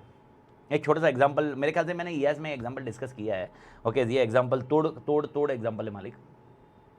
आई डोंट नो, मतलब ये ईएस वाले जो जानते कि नहीं, लेकिन मैंने ऐसा एग्जांपल बताया था कि सपोज यहाँ पर मेरी फेस टू फेस क्लासरूम चालू होती है। फेस टू फेस क्लासरूम में अगर आपको याद होगा, फेस टू फेस क्लासरूम चालू होती है तो हुली बाहर खड़ा होता है रिसीट चेक करने के लिए। ओके, थोड़ा सा प्रैक्टिकली सोचना मालिक, ये चीज़ को एग्जांपल वाइज समझना। होली रिसीट रहता है। ओके, होली रिसीट चेक करेगा, उसके बाद अगर आप ऑथराइज हो तो आपको एंट्री देगा क्लासरूम में, नहीं तो नहीं देगा वो। अब मेरे को बताओ, क्या वहाँ पर होली को निकाल के मैं एयर होस्टेस को लाऊं, क्या उसकी वजह से मेरे पास ज़्यादा स्टूडेंट्स आएंगे? Okay, did you understand the logic? Okay, logic behind it. Okay, तो ये आप समझे मेरा एग्जांपल। ओके, एयर होस्टेस को लाके खड़ा करो। ओके, और उसकी वजह से स्टूडेंट्स बोलेंगे नहीं नहीं चलो एयर होस्टेस को देखना है, एयर होस्टेस को देखना है। अरे स्टूडेंट को क्या चाहिए यहाँ पर? एयर होस्टेस को देखने आ रहे हैं या मेरा कंटेंट पढ़ने आ रहे हैं? ओके, दे आर कंटेंट के लिए है, कंटेंट के लिए मालिक। ओके, एक जन लिख रहा है हो सकता है सर। ओके, क्या मतलब ये आदमी ऐसा होगा जो घर में पूरी तरह फ्रस्ट्रेट होगा। ओके, इस कोरोना में ये परेशान हो चुका होगा, ये घर से बाहर नहीं निकला है। ओके, इसका ये पर्सन का नहीं, कोरोना में पूरा परेशान हो चुका होगा, तो इसके लिए ओके ये चाहता है कि कहाँ पर भी निकलूँ, कहाँ पर तो चला जाऊँ मालिक। ओके, अंकित भी बोल रहा है सर यस, अगर बॉयज़ की बैच हो तो बॉयज़ की बैच, मतलब अंकित तो कितना डेस्परेट हो चुका है, तो लाइफ में क्या चीज़ों के लिए डेस्परेट हो रहा है, मतलब तुझे करना क्या है, मतलब तेरा टारगेट चार्टेड अकाउंटेंसी है, लेकिन माँ कसम बीच में एयर होस्टेस मिल गई तो गया तेल लेने सी है, ये कॉन्सेप्ट है तेरा? हाँ हाँ, मतलब क्या क्या क्या कॉन्सेप्ट रहेगा मालिक, क्या क्या कॉन्सेप्ट है तेरा भाई? ओके, समझने की कोशिश करना यार। ओके, मतलब एकदम तोड़ तोड़ जोक मार रहे हो माले। ओके, मानव भी बोल रहा है सही कहा। मैं बोल रहा हूँ ना, तुम लोग के लाइफ में पूरा फ्रस्ट्रेशन आ चुका है। तुम लोग अभी क्या है, घर पे बैठे बैठे यूट्यूब से देख रहे हो। ओके, यूजुअली क्लासरूम में होते तो आजू बाजू में तो नज़र होती, मतलब अभी एसएम पढ़ते रहते, लेकिन तुम भी एसएम करते। ओके, आजू बाजू क्लास में रहते तो कहीं ना कहीं तुम्हारा ये रहता, तो तुम्हारे अंदर तुम जिंदगी जीते रहते। लेकिन इधर अभी क्या है, माँ कसम आजू बाजू देखे, इधर मम्मी बोल रही है बेटा पढ़, हाँ मम्मी पढ़ रहा हो, इधर देखे पापा बेटा पढ़, हाँ पढ़ रहा हो। ओके, पीछे देखे दीदी हो गया बेटा भाई पढ़, हाँ पढ़ रहा हो। ओके, माँ कसम तो सिर्फ इधर उधर देखे जा रहा है, और इधर उधर तेरे को देख के ये लग रहा है कि माँ कसम। ओके, मतलब ये ऐसा लाइफ हो गया है अपना भाई अभी। ओके, ले दे के अभी जो भी कर रहे हैं भाई, घर वाले बोल रहे हैं ओके ठीक है, फिर भी अभी भगवान की दया है, बहुत सारी जगह चीज़ें खुल गई है। ओके, चीज़ें खुल गई है। दीपेश बोलता है सर हम समझ रहे हैं आप क्या बोलना चाह रहे हो। ओके दीपेश, अगर आप समझ गए हो कि आप क्या बोलना चाह रहे हो, तो मैं क्लास में बैठ के आप इमेजिन करो। ओके, मैं देखता हूँ कि आप क्या करते हो क्लास में, झंपे ये समझ, तुम क्लास में क्या करते हो इसके ऊपर मेरी नज़र होती है। ओके सर, तो ये सबसे इंपॉर्टेंट होता है। मतलब मैं जब भी फेस टू फेस क्लास देखता तो मेरे को तो ये समझ में आता था, मतलब मैं तुमको लिटरली बता रहा हूँ, जब ये ऐसे ये पढ़ाता था, माँ कसम मैं बोला माँ उधर देख, उधर कोने में, उनका कोई ध्यान नहीं रहता। ओके, एक उड़ते पंछी रहते, उड़ते पंछी अपनी ज़िंदगी जीते हैं। एंड लिटरली बता रहा हूँ, मतलब एक कितना लेवल का, नेक्स्ट लेवल के लोग रहते रहे, नेक्स्ट लेवल के। मेरे को आज भी याद है, I don't want to name anybody, लेकिन एक लड़की थी। Okay, and she met me, बोले सर मेरे को परेशानी है मोटिवेशन का, तो आपको मालूम है कुछ कुछ रहा तो स्टूडेंट मेरे से बात ही करते हैं, तो बोले सर पूना में, एंड शी टोल्ड कि सर मराठी में बात हुई, मराठी में मी इकडे आली, म्हणजे मराठी में वो बोल रही, मराठी थी तो अपन तो मराठी में, तो अपन मारवाड़ी है लेकिन मराठी तो अपनी भी तोड़ है मालिक। तो लिटरली वो बोल रही थी कि मैं इधर आई और इधर एक लड़के के साथ टाका भिड़ गया उसका, और मतलब 6 महीने ये दोनों साथ में क्लास। ओके, इधर उधर बातें सब ऐसे चल रही थी, और अब वो लड़का बोल रहा है कि नहीं भाई नहीं, ओके अभी नहीं, भूल जा मुझे। अब मुझे, और लड़की मुझे आके बोल रही है सर मैं फ्रस्ट्रेट हो गई हूँ, मेरे को नींद आ गई है, मैं मतलब नींद आ रही है, आती जाती है, मेरे को दिमाग ख़राब हो गया, मेरा फ्रस्ट्रेशन आ गया, लाइफ में ये हो गया। मैं बोला हुआ क्या है, तेरे को प्रॉब्लम क्या है? तो बोले मैं उसको मतलब मैं कैसे, मतलब वो मुझे ये कर दिया, मैं कैसे उसको भूल जाऊँ? मैं एक चीज़ बोला, जो 6 महीने तेरे साथ रहा उसको भूलने के लिए दिक्कत है, तुम थोड़ा सा अक्कल लगाओ रे। 6 महीने तुम्हारे साथ रहा, उसको तुमको भूलने में दिक्कत है। साला माँ बाप ने तुम्हारे साथ पूरी जिंदगी डाल दी यार। साला माँ बाप के लिए तुम कुछ सोचने चाहिए। साला उधर 6 महीने का तुम्हारा प्यार, 6 महीने, 2 महीने, 2 साल, क्या इसके लिए तुम साला बचपन से जो 20-25 साल तुम्हारे साथ डाले यार। और माँ कसम बोल रहा हूँ, कॉम्प्रोमाइज क्या होता है वो मुझसे पूछिए। बच्चे जिसके ये होते ना मालिक, बहुत बहुत। अब मेरे को मालूम पड़ रहा है ना रितिका के लिए क्या क्या है भाई, क्या क्या करता हूँ मैं, आदि के लिए क्या क्या करता हूँ, तो मेरे को समझ में आता है भाई यार कितना इंपैक्टेड है। डेफिनेटली मैं वैसा पर्सन हुई नहीं कि मैं एक्सपेक्ट कर रहा हूँ, मैं एक्सपेक्ट करूंगा ही नहीं है, मैं क्लियर टर्मिनोलॉजी बताता हूँ, लेकिन मेरे को मालूम है मैं मेरे एंड से क्या क्या चीज़ें कॉम्प्रोमाइज़ हो रही है। होती है भाई कॉम्प्रोमाइज, पेरेंट्स के एंड से कॉम्प्रोमाइज होती है साला। मतलब ये है कि मेरे बाप ने अगर बोला ना कि भाई, मेरे बापू ने मेरे को अगर बोला ना कि बेटा तेरे लिए ये किया, तो 100% वाजिब है वो। और ये सब चीजें बाद में आती है, बाद में समझ में आती है, तब तक साला ये हो जाता है। और साला तुम इधर 2 महीने 6 महीने 2 साल में तुम अपना, सर ये मैं उसको बोला पागल, मराठी में ही उसको बोला, मराठी में तोड़ तोड़ टोंट में बोला, मैं बोला अरे पागल। मैं बोला पढ़ना है कि नहीं पढ़ना है ये पहले डिसाइड कर ले, पढ़ना है कि नहीं पढ़ना है। सबसे बड़ा क्वेश्चन तो ये है कि पढ़ना है कि नहीं पढ़ना है। ओके, नहीं पढ़ने के तुम रीजन बना रहे हो। तो जम पे बोले नहीं नहीं सर नहीं नहीं। फिर बाद में दौड़ता और ठीक है भाई, थोड़े बहुत डिस्कशन हुए, उसके बाद बोला भाई ओके छोड़ भाई यार, आगे बढ़, जिंदगी है। तो सर जहाँ पर अपन ने बात की, मैंने आपको ये समझाया कि भाई यार कि भाई एयर होस्टेस अगर मैं रखता हूँ मेरे क्लास में तो इसकी वजह से वैल्यू एडिशन नहीं होगा। देखो आप आओगे, आप बोल रहे हो ओके नहीं नहीं हम तो आएंगे सर आपके क्लास में एयर होस्टेस को देखने, तो तू क्या करेगा, एयर होस्टेस को देख के वापस निकल जाएगा, क्लास तो छोड़ ही देगा। फिर तो मतलब तेरे लिए मैं अलग बैच रखूंगा, सिर्फ एयर होस्टेस को देखने वाली बैच, जम पे है। वैल्यू एडिशन नहीं होगा, मेरे बिजनेस के लिए वैल्यू एडिशन नहीं होगा मालिक, मेरे बिजनेस के लिए वैल्यू एडिशन नहीं है ये। तो मैंने क्या करना चाहिए जिसकी वजह से वैल्यू एडिशन दे सकूं मैं, मेरी कोर कॉम्पिटेंसी क्या है, कोर कॉम्पिटेंसी यूनिकनेस क्या है जो दूसरा नहीं दे पा रहा है, जिसकी वजह से मुझे कॉम्पिटिटिव एडवांटेज आए। आप समझा, आप समझ रहे हो sorrow, please understand this element. Okay, competitor को छोड़कर मेरे पास बच्चा आना चाहिए। अगर मैं क्लास की बात करूं तो उसमें उसको क्या दिखना चाहिए, पहला पॉइंट उसको वैल्यू एडिशन मिलना चाहिए, दूसरा पॉइंट उसको कुछ तो यूनिक मिलना चाहिए जो सामने वाले के पास नहीं है मालिक, कॉम्प्यूटर के पास नहीं है। डेफिनेटली एक छोटा सा एग्जांपल बताओ, कॉन्सेप्ट की बात करें तो अपन तो तोड़ कॉन्सेप्ट में, अपन कॉन्सेप्ट के ऊपर वर्क करते हैं। हाँ ओके, ऐसी भी कुछ चीजें जो होगी जो मेरे पास नहीं होगी जो उसके पास होगी 100%। एंड इसी की वजह से कॉम्पिटिटिव एडवांटेज चलते रहता है मालिक, कॉम्पिटिटिव एडवांटेज इसी की तरह से, इसी वजह से तो चलते रहता है। तो भाई okay please do understand this example okay, कि हमें कॉम्पिटिटिव एडवांटेज लाने के लिए हमें कोर कॉम्पिटेंसी बहुत तोड़ करनी पड़ेगी, और कोर कॉम्पिटेंसी ऐसी होनी चाहिए कि भाई मैं उसकी वजह से वैल्यू दे सकूं। ये सारी चीजें चैप्टर 2 समझाएगा। Chapter 2 dynamics of corporate strategy. ये आप जो स्ट्रैटेजी बनाओगे, आप भाई आप स्टेबिलिटी लो, एक्सपांशन लो या डाइवेस्टमेंट लो, कॉम्बिनेशन लो, या आप कॉस्ट लीडर बनो या डिफरेंशिएशन करो, फोकस करो, आपको जो करना है, जो स्ट्रैटेजी यूज करनी है वो करिए मालिक, जो स्ट्रेटजी यूज करनी है आप वो करिए। ओके, जो स्ट्रेटजी यूज करनी है करिए मालिक, करनी है करिए, लेकिन ओके उसकी वजह से वो स्ट्रेटजी ऐसी होनी चाहिए कि आपकी कोर कॉम्पिटेंसी तोड़ करे और उसके साथ आप वैल्यू दो, और वैल्यू के बाद आपको क्या मिले मालिक, कॉम्पिटिटिव एडवांटेज। 3 शब्दों का प्रयोग मैंने किया, मेरे ख्याल से 3 शब्द आपके दिमाग में तोड़ गए होंगे, 3 शब्द आपके दिमाग में गए होंगे मालिक। तो चैप्टर 2 में आपको क्या समझ में आया, चैप्टर 2 में क्या समझ में आया आपको, चैप्टर 2 में क्या क्या पढ़ना होगा। चैप्टर 2 में हम लोग ये पढ़ेंगे कि भाई हमारी कोर कॉम्पिटेंसी कैसी होनी चाहिए, कोर कॉम्पिटेंसी हम लोग ओके भाई मोस्ट इंपॉर्टेंट ओके वैल्यू कैसे ऐड कर सकते हैं, वैल्यू कैसे दे सकते हैं। एंड लास्ट कॉन्सेप्ट अगर आपको याद होगा, is basically with respect to your competitive advantage, उसकी वजह से कॉम्पिटिटिव एडवांटेज आएगा मालिक। मेरे ख्याल से मालिक समझ में आया ओके। तो मेरे ख्याल से तुमको झेप रहा है मैं क्या बड़बड़ कर रहा हूं।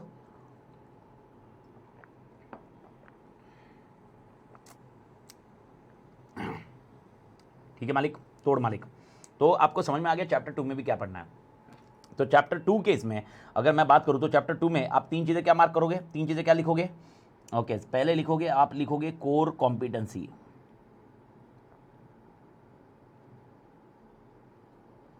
दूसरा आप लिखोगे वैल्यू चेन, एंड लास्ट लिखोगे कॉम्पिटिटिव एडवांटेज।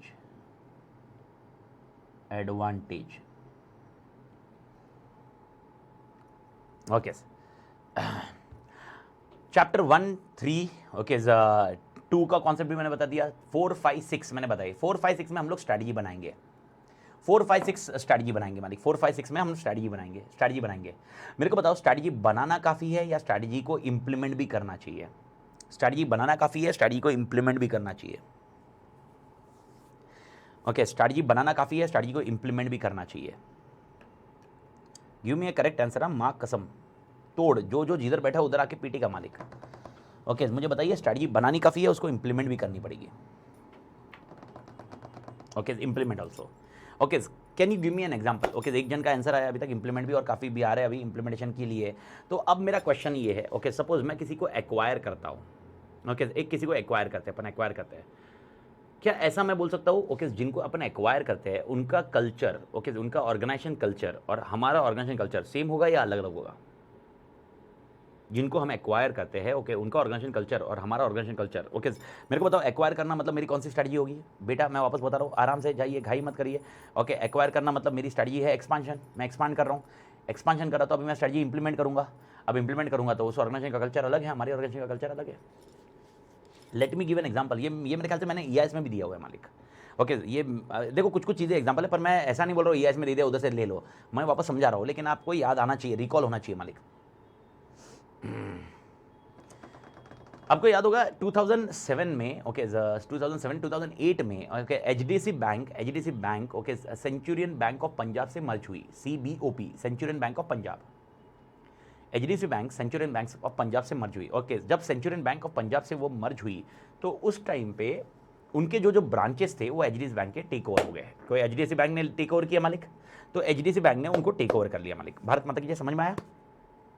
अब सीन ऐसा था ओके तो यानी उनके जो सिस्टम्स थे सेंचुरियन बैंक ऑफ पंजाब के जो सिस्टम्स थे वो बहुत पुराने थे, ट्रेडिशनल थे, and HDFC bank was very dynamic and till date it is dynamic with IT। उनके जो फिनवेयर फिनैकल जो भी वो सिस्टम सॉफ्टवेयर यूज करते हैं वो तोड़ डायनामिक वाले सॉफ्टवेयर यूज करते हैं। Okay but here okay in traditional software थे, तो डोंट यू थिंक हमें पूरा सिस्टम चेंज करना पड़ा? हमारी अभी टेक्नोलॉजी कौन सी यूज की जाएगी मालिक? टेक्नोलॉजी कौन सी यूज की जाएगी मालिक? टेक्नोलॉजी कौन सी यूज की जाएगी मालिक? टेक्नोलॉजी अभी HDFC बैंक की यूज़ की जाएगी। आप थोड़ा प्रैक्टिकली मेरे को आंसर दो, जोक बाद में रखो, जोक मैं बनाऊंगा, जोक बनाने का निमित्त मुझे करिए ओके आप जोक मत बनाइए। तो मेरे को बताओ टेक्नोलॉजी कौन सी यूज़ करेंगे? HDFC की technology will be use in CBOP और CBOP की technology will be use in HDFC। Technology कौन सी यूज़ की जाएगी मालिक? सोच समझ के बताइए, टेक्नोलॉजी कौन सी यूज़ की जाएगी? 100% HDFC की यूज़ की जाएगी। अब प्रॉब्लम क्या हो गया, जो CBOP के सेंचुरियन बैंक ऑफ पंजाब के जो एम्प्लॉइज थे they were not ready to handle such kind of scenario, they are not techno savvy, और इवन उनके पास जो एम्प्लॉइज थे उनके एज वाइज अगर बात करें तो थोड़े से ओल्डर एज वाले लोग थे। HDFC जबकि डायनामिक पीपल है। और एक चीज HDFC की मैंने नोट की है और बहुत तोड़ नोट की है, बहुत तोड़ चीज है, HDFC never ever remove it's employees unless until आपने फ्रॉड या कुछ ऐसा नहीं किया। फ्रॉड वर्ड किया होगा तो they will remove you, but अगर फ्रॉड वर्ड नहीं किया तो वो आपको निकालेंगे नहीं कभी मालिक, they will never ever remove you. तो ऐसा तो नहीं था कि HDFC को कोई एम्प्लॉय को निकालना है, लेकिन प्रॉब्लम किधर आ गई? प्रॉब्लम आ गई ओके प्रॉब्लम आ गई ओके जब वो मैं IT में था तो मैं थोड़ा सा इम्प्लीमेंटेशन के स्ट्रक्चर में था, तो मैंने क्या देखा, टेक्नोलॉजी रिलेटेड एक ओल्ड लेडी थी ओके एक ब्रांच है, एक चांदीवली की ब्रांच थी, चांदीवली में ही सेंचुरियन बैंक ऑफ पंजाब की ब्रांच थी, उसको कन्वर्ट किया गया HDFC बैंक में। तो उधर टेक्नोलॉजी सिस्टम इंप्लीमेंट मैं उधर गया था, लिटरली बता रहा हूँ। एक ओल्ड लेडी जो टेलर है, कैशियर थी, उसने पूरे सॉफ्टवेयर के जो चीज़ें हैं ना वो सब लिख के रखी उधर स्क्रीन पे लिख के रखी, स्क्रीन पे मतलब वो स्क्रीन के बाजू में जो डेस्क होता है ना उधर सब लिख के रखा, कौन सा की किसके लिए काम करता है। एंड लिटरली बता रहा हूँ, मतलब वो लिटरली जब भी कोई डिपॉजिट करना आता है ना वो ऐसे देख के 1 2 ऐसा मैं वापस बता रहा हूँ। मैं कुछ मजाक ओल्ड एज का मजाक नहीं हो रहा, लेकिन तुम समझे ओके तुम समझे, मतलब मैं मेरा कंटेक्स्ट समझा रहा है, तो कंटेक्स्ट में समझाओ। तो ओल्ड एज भाई मेरा भी आने वाला है, मेरा भी लाइफ ऐसे ही होने वाला, ठीक है, बट टू द एक्सटेंट आप कंटेक्स्ट को समझो। तो वो लिटरली उसने ऐसे पूछा था, ए रमेश तुला हे कळालं का? मराठी में पूछा, तुला हे कळालं का, म्हणजे तुमको समझ, रमेश तेरे को समझ में आया क्या? फिर रमेश ने वो कुछ चेंज किया सिस्टम में। ओके लिटरली बता रहा हूं, it is having a biggest impact on HDFC bank, and HDFC bank need to change completely organization structure. यानी सेंचुरियन बैंक ऑफ पंजाब के जो ब्रांचेस थे वहां पर पहले एग्रीमेंट क्या डिसाइड हुआ था? पहले डिसाइड हुआ था जो सेंचुरियन बैंक के पंजाब के जो एम्प्लॉइज है वो वैसे के वैसे रहेंगे, यानी उधर का ब्रांच मैनेजर वही रहेगा, उधर के एम्प्लॉइज वही रहेंगे। ओके इनको समझ में आया कि भाई हमने तो एक्सपांड कर लिया मालिक, लेकिन लफड़े हो गए क्योंकि यहां पर पूरा मिसमैच हो गया। अब मेरे को बताओ, Centurion bank of Punjab become है HDFC बैंक का branch. Okay don't you think goodwill किसका इंपैक्ट होने वाला है? HDFC बैंक का गुडविल, HDFC बैंक का इंपैक्ट होने वाला है। और इस केस में सबसे बड़ा प्रॉब्लम, आई डू थिंक तुमको झेप रहा है, सबसे बड़ा प्रॉब्लम जो गुडविल इंपैक्ट हो रहा है मालिक, गुडविल इंपैक्ट हो रहा है। ओके ये HDFC बैंक, तो HDFC बैंक ने क्या किया इसके लिए? स्ट्रैटेजी तो ऑलरेडी थी एक्सपांशन, लेकिन उन्होंने ऑर्गेनाइजेशन स्ट्रक्चर चेंज किया। जो जो ब्रांच मैनेजर थे वो ब्रांच मैनेजर चेंज किए, एचडीएफसी के जो ब्रांच मैनेजर थे उधर डाले और उनके ब्रांच मैनेजर कोई दूसरे साथ में जॉइंट ब्रांच मैनेजर बनाए गए, ये सब किया। ओके, मेरे ख्याल से आई डू थिंक तुमको समझा मैं क्या बता रहा हूं। यानी आपको क्या लगता है स्ट्रैटेजी बनाना, तुम समझ रहे हो मेरी बात? Okay, what I want to convince you और what I want to communicate to you rather than convince ही कि जब भी स्ट्रैटेजी बनती है क्या ऑर्गेनाइजेशन में स्ट्रक्चर में चेंजेस होते हैं। यानी अगर मैं एक्सपांशन करता हूं, मैं डाइवेस्टमेंट करता हूं, मैं मर्जर करूं, मैं एक्विजिशन करूं, क्या ऑर्गेनाइजेशन के स्ट्रक्चर में चेंजेस होते हैं? क्या ऑर्गेनाइजेशन जैसे पहले वाली स्ट्रैटेजी में जैसे काम करती थी, is it working in the same way और it will work in different way? Are you getting my question? मेरे क्वेश्चन समझ में आ रहा है क्या सब लोग को? ऑर्गेनाइजेशन की स्ट्रैटेजी कैसे होगी? Okay, will it be in the same way और डिफरेंट वे? ओके, इस क्वेश्चन समझ में आया तो मेरे को ये बताइए। Okay, will the structure will be same और डिफरेंट?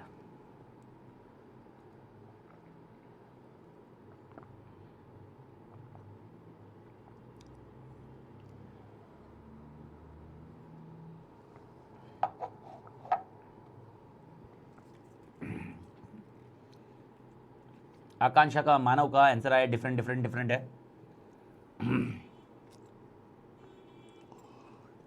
ओके सर, ये डिफरेंट स्ट्रक्चर कैसे कैसे हो सकते हैं? What are the different type of structure which may require for different type of strategies? अब चैप्टर 4 में स्ट्रेटजी यूज करिए, चैप्टर 5 में करिए, चैप्टर 6 में करिए, लेकिन उन तीनों स्ट्रेटजी की वजह से क्या ऑर्गेनाइजेशन में चेंजेस हो सकते हैं? Answer is yes. तो what are the various structures available? What are the various organization structure available? What a culture should be there? Okay, this is discussed in chapter 7. Chapter 7 will be discussing about the organization structure. Chapter 7 will be discussing about organization structure because of strategy change. एक छोटे सा example बताता हूँ, मेरे को बताओ। Okay, क्या ऐसा मैं बोल सकता हूँ? ओके, मेरा ऑर्गेनाइजेशन एकदम सिंपल ऑर्गेनाइजेशन है जहाँ पर अमित है, अमित टॉप मैनेजमेंट है, और हुली है, पारस है और प्रमोद है। ओके, ये लोअर मैनेजमेंट खत्म हो गया ऑर्गेनाइजेशन, बाकी एम्प्लॉय का मैं डिस्कशन नहीं कर रहा हूँ। ओके, डिपेंड नहीं करेगा क्या? डिपेंड करेगा, मैं डिस्कस कर रहा हूँ मालिक। ओके, वो रहेगा, लेकिन आपको नहीं लगता ऑर्गेनाइजेशन स्ट्रक्चर अपने को चेंज करना ही पड़ेगा कहीं ना कहीं? उसके बहुत सारे तरीके भी है। Okay, will discuss it out, but to the extent organization structure में कहीं ना कहीं चेंज होगा। अब ये एक है सिंपल स्ट्रक्चर। अब मेरे को बताओ, अगर मैं मर्जर कर रहा हूँ, ओके, मैं मर्ज करता हूँ, ओके, और मर्ज करने के बाद हम लोग दो कंपनी एक बन जाती है, डोंट यू थिंक स्ट्रक्चर ऐसा ही रहेगा या स्ट्रक्चर थोड़ा फॉर्मल हो सकता है? यानी example, there can be a CEO, there can be a CEO, there can be एक production department. Okay, there can be production मतलब एक सेल्स डिपार्टमेंट होगा, there can be one IT department, there can be one, ऐसा formal हो जाएगा। Okay, उसके अलावा okay, suppose मैं कल लाइब्रेरी चालू करता हूँ, तो लाइब्रेरी चालू कर दिया तो okay, it can be A library का एक सिनारियो, लाइब्रेरी का एक सिनारियो एक है, और क्लासेस का सिनारियो। ओके, लाइब्रेरी में 4-5 लोग होंगे, ओके, जो बुक्स के लिए हेड करेंगे, ये इस तरह से करेंगे। इस तरह से स्ट्रक्चर कौन से अवेलेबल है, ओके, वो अपने को चैप्टर 7 बताएगा। तो चैप्टर 7 में हम लोग different type of organization structure देखेंगे, अप्रॉक्सीमेटली 8 ऑड स्ट्रक्चर्स अपन पढ़ेंगे। अमेजॉन का स्ट्रक्चर एक चल रहा है आज के डेट में क्या अमेजॉन क्या करता है मेरे को बताओ? अमेजॉन का स्ट्रक्चर कैसा है? अमेजॉन का स्ट्रक्चर किस तरह से काम करता है? It is based on IT structure, network structure. Okay, वो सप्लायर और बायर को मिला देता है, खत्म करता है। जोमेटो ले लो, स्विगी ले लो, वो क्या करता है? उनका ऑर्गेनाइजेशन कैसे रन हो रहा है? ओके, बिजनेस कैसे रन हो रहा है उनका ऑर्गेनाइजेशन स्ट्रक्चर में। अगर उन्होंने मर्जर भी किया तो उनका स्ट्रक्चर क्या है? ओके, नेटवर्क स्ट्रक्चर है। काम क्या होगा? जो सप्लायर है वो डायरेक्टली कस्टमर से डील कर रहा है, उनका मेन काम है टेक्नोलॉजी ऐसी यूज करना ताकि सप्लायर और कस्टमर आपस में कम्युनिकेट करे। ओला ले लो, उबेर लो। अब थोड़ा सा थॉट प्रोसेस लगाओ, अगर ओला और उबेर मर्ज हो गया, उनका नेटवर्क स्ट्रक्चर तो सिमिलर रहने वाला है ना। सप्लायर नेटवर्क स्ट्रक्चर, तो कुछ चीजों में स्ट्रक्चर, आपको स्ट्रक्चर समझना पड़ेगा, and that is something discussed in chapter 7। Chapter 7 में आपको स्ट्रक्चर समझ में आएगा। भारत माता की जय, मेरे ख्याल से समझ में आया। ओके, एंड ये स्ट्रक्चर, ओके, जो स्ट्रक्चर होंगे, ये स्ट्रक्चर चेंज करते वक्त या मेरे को बताओ, एक छोटा सा एग्जांपल है कि स्ट्रक्चर चेंज करते वक्त क्या ऑर्गेनाइजेशन की पॉलिसी प्रोसीजर्स भी चेंज होंगे? मेरे को बताओ, सेंचुरियन बैंक ऑफ पंजाब जो मर्ज हुई एचडीएफसी के साथ, तो मेरे को बताओ सेंचुरियन बैंक ऑफ पंजाब के पॉलिसी प्रोसीजर थे, क्या वो वही रहे या एचडीएफसी के पॉलिसी प्रोसीजर्स वहां पर एप्लीकेबल हो गए? थोड़ा प्रैक्टिकली सोच के बताओ। ओके, अरे, और ये आप इमेजिन करो, मैं टेक्निकली सब समझा रहा हूँ आपको, और ये चीज़ें आप टेक्निकली जितना अच्छे से समझोगे उतना आपको है ना केस स्टडी सॉल्व। देखो, आंसर रटने का तरीका यू आर ऑलरेडी अवेयर, आप EIS में भी समझ चुके हो और मेरे साथ रहोगे, कॉन्सेप्चुअली रट ही जाएगा, लेकिन एप्लीकेशन करना तोड़ होना चाहिए मालिक। ओके, तो मेरे को बताओ, पॉलिसी प्रोसीजर चेंज करने के कुछ नॉलेज है आपका? कोई नॉलेज जिससे हम लोग पूरे ऑर्गेनाइजेशन की प्रोसेस चेंज कर सके? Any example? Which you studied earlier somewhere earlier, organization के प्रोसीजर चेंज कर सके अपन, any way, any method by which we can change the process of organization, जो पुराने प्रोसेस थे वो नए प्रोसेस होना चाहिए। Do you remember anything from EIS only? I am restricting EIS में। आपने EIS जिसने पढ़ा नहीं होगा तो छोड़ दीजिए, टेंशन मत दीजिए, लेकिन जिसने ऑलरेडी EIS पढ़ा है, ओके, आपके इनिशियल डेज में अपन ने ये बताया था कि पुराने प्रोसेस ऐसे हो सकते हैं और नए प्रोसेस ऐसे हो सकते हैं। परफेक्ट शशांक, परफेक्ट, तोड़ माँ कसम। अगर आपको याद होगा BPR, पहले पुराने हो सकते हैं नॉन इंटीग्रेटेड हो, ओके, बाद में BPR करोगे तो इंटीग्रेटेड हो सकते हैं। याद आया? अरे कुछ याद आया मालिक? समझ में आ रहा है? पुराना ऑर्गेनाइजेशन नॉन इंटीग्रेटेड वाला होगा, नया ऑर्गेनाइजेशन मर्ज हो रहा है तो इंटीग्रेटेड वाला होगा। मेरी स्ट्रैटेजी के ऊपर मेरे को डिसाइड करना पड़ेगा ना organization. I do think ERP वाला याद आया? भारत माता की जय। अगर याद आया तो चैप्टर 8 में हम लोग यही पढ़ेंगे। हमारे जो ऑर्गेनाइजेशन के प्रोसेस है, ओके, आपने ऑर्गेनाइजेशन स्ट्रक्चर तो चेंज कर लिया, लेकिन स्ट्रक्चर के साथ हो सकता है प्रोसेस भी चेंज हो। तो प्रोसेस चेंज कैसे होंगे? प्रोसेस चेंज होंगे, okay, it can B through BPR, it can B total quality management, okay, ऐसे ही BPR जैसे ही कॉन्सेप्ट है, बिजनेस प्रोसेस री इंजीनियरिंग। तो चैप्टर 8 में अपने को बिजनेस प्रोसेस री इंजीनियरिंग पढ़ना है, टोटल क्वालिटी मैनेजमेंट पढ़ना है। और ये एक चीज़ समझ लो मालिक, ओके, अपन ने स्ट्रक्चर चेंज कर दिया, क्या वो 100% सक्सेसफुल होगा? Answer is no. तो हमको पता करना पड़ेगा कि हमने जो इम्प्लीमेंटेशन किया है वो सही किया कि नहीं। इसीलिए आपका लास्ट चैप्टर है strategy implementation and control. Okay, तो इंप्लीमेंटेशन करना मतलब क्या करना सर? एक तो मैंने आपको बता दिया चैप्टर 7 में स्ट्रक्चर को चेंज करेंगे, लेकिन स्ट्रक्चर के साथ अपन प्रोसेस भी चेंज करेंगे। प्रोसेस चैप्टर 8 में चेंज करेंगे, जैसे BPR हो गया, TQM हो गया। लेकिन अपन ने ये स्ट्रक्चर चेंज किया है, प्रोसेस चेंज किए, वेदर वो सही हुआ है कि नहीं अपने को तो देखना पड़ेगा ना। यानी हमने जो स्ट्रैटेजी अप्लाई की है वो सही हुई कि नहीं देखना तो पड़ेगा मालिक। ओके, तो वो कैसे देखा जाएगा? It will be done by control. Control मतलब क्या? ऑडिट, स्ट्रैटेजिक ऑडिट करेंगे मालिक। तो मेरे ख्याल से ऑटो चैप्टर का लिंकेज समझ में आया क्या? मतलब मेरा आज का टारगेट यही था, और 1 2 3 डेफिनेशन आपको समझाना है, मैं समझा दूंगा अभी 5 मिनट में। मेरे को सिर्फ इतना बताओ चैप्टर का स्ट्रक्चर, मतलब सारे चैप्टर का ऐसे आपको SM अभी ऐसे बहुत बहुत चैलेंजिंग ऐसा कुछ नहीं है, बहुत आराम से होएगा भाई।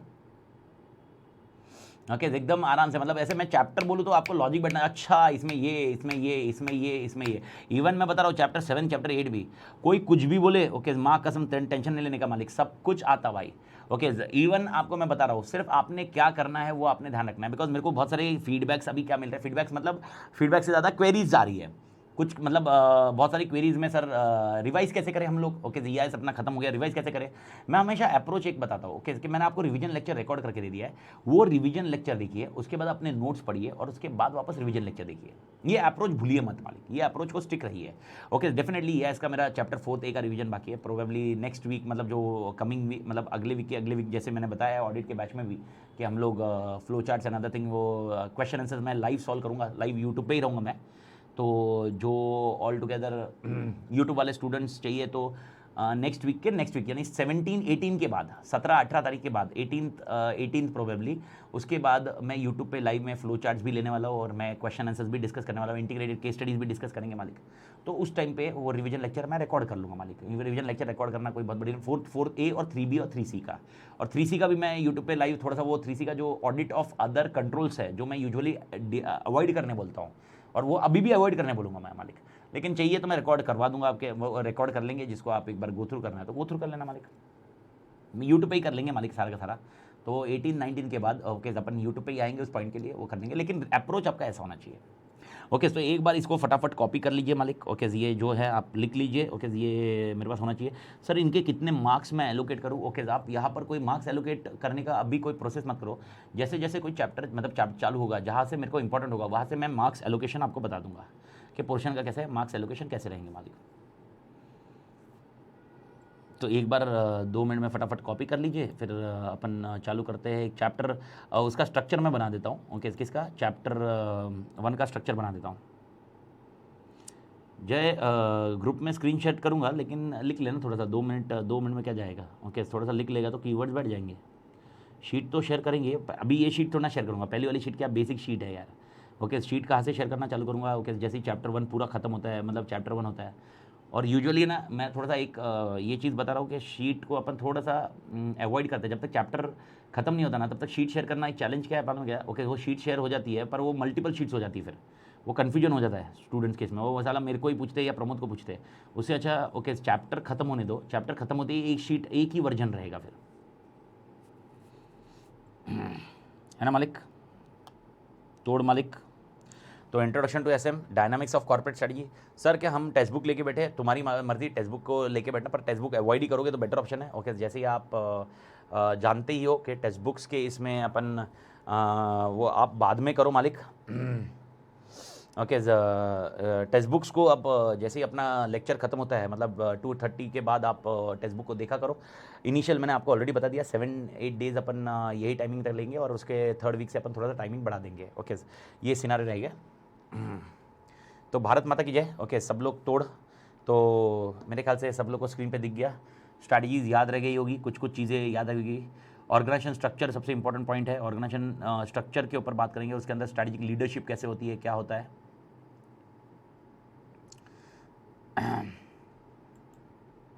ओके अब थोड़ा सा चैप्टर 1 का चार्ट बना देते हैं और दो एक डेफिनेशंस अपन क्लियर कर लेते हैं चैप्टर 1 के उसमें। ओके तो चैप्टर 1 का अपन चार्ट्स बना लेते हैं मालिक। ओके स्क्रीन पे आइए, चैप्टर 1 देखिए। चैप्टर 1 अपना सेम का चालू होता है। सबसे छोटा चैप्टर रहेगा ये अपने लिए, चैप्टर 1 सबसे छोटा। ओके इंट्रोडक्शन है, ज़्यादा हेडेक नहीं रहेगा। Okay few of the keyword, most probably ये कल ही खत्म हो जाना चाहिए। एक हाथ कुछ 15-20 मिनट बचेगा तो एक हाथ इसमें जाएगा, इससे ज़्यादा टाइम नहीं जाएगा। ओके तो पहला चैप्टर है आपके लिए introduction to SM strategic management. Introduction to strategic management. और इंट्रोडक्शन टू स्ट्रैटेजिक मैनेजमेंट आप कितने पार्ट में डिवाइड करोगे? 3 पार्ट में डिवाइड करोगे। ओके मेरे को बताइए 3 पार्ट में क्या क्या लिखोगे? पहले क्या पढ़ेंगे हम लोग? ओके पहले हम लोग पढ़ेंगे मैनेजमेंट मतलब क्या होता है।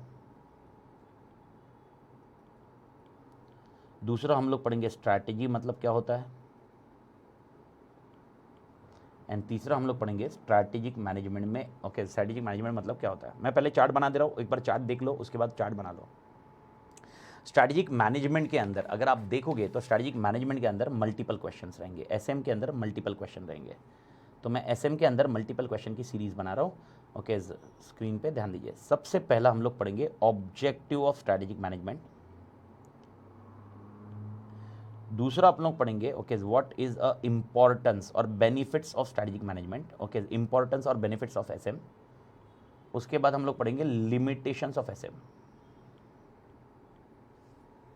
Limitations of SM. तो पहले 3 क्वेश्चन बहुत बेसिक रहेंगे, objective of SM, importance of SM, limitations of SM. Objective, importance and limitations of SM, मेरे ख्याल से इधर तक तो क्लियर ही है। ओके उसके बाद आपको और एक कॉन्सेप्ट आएगा and that is called strategic levels in organization. ये क्या हो गया भाई?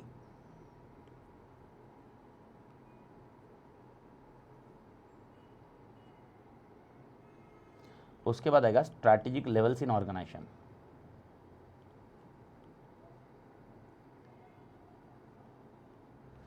और स्ट्रैटेजिक लेवल्स के बाद आपको आएगा ओके एसएम इन एनपीओ।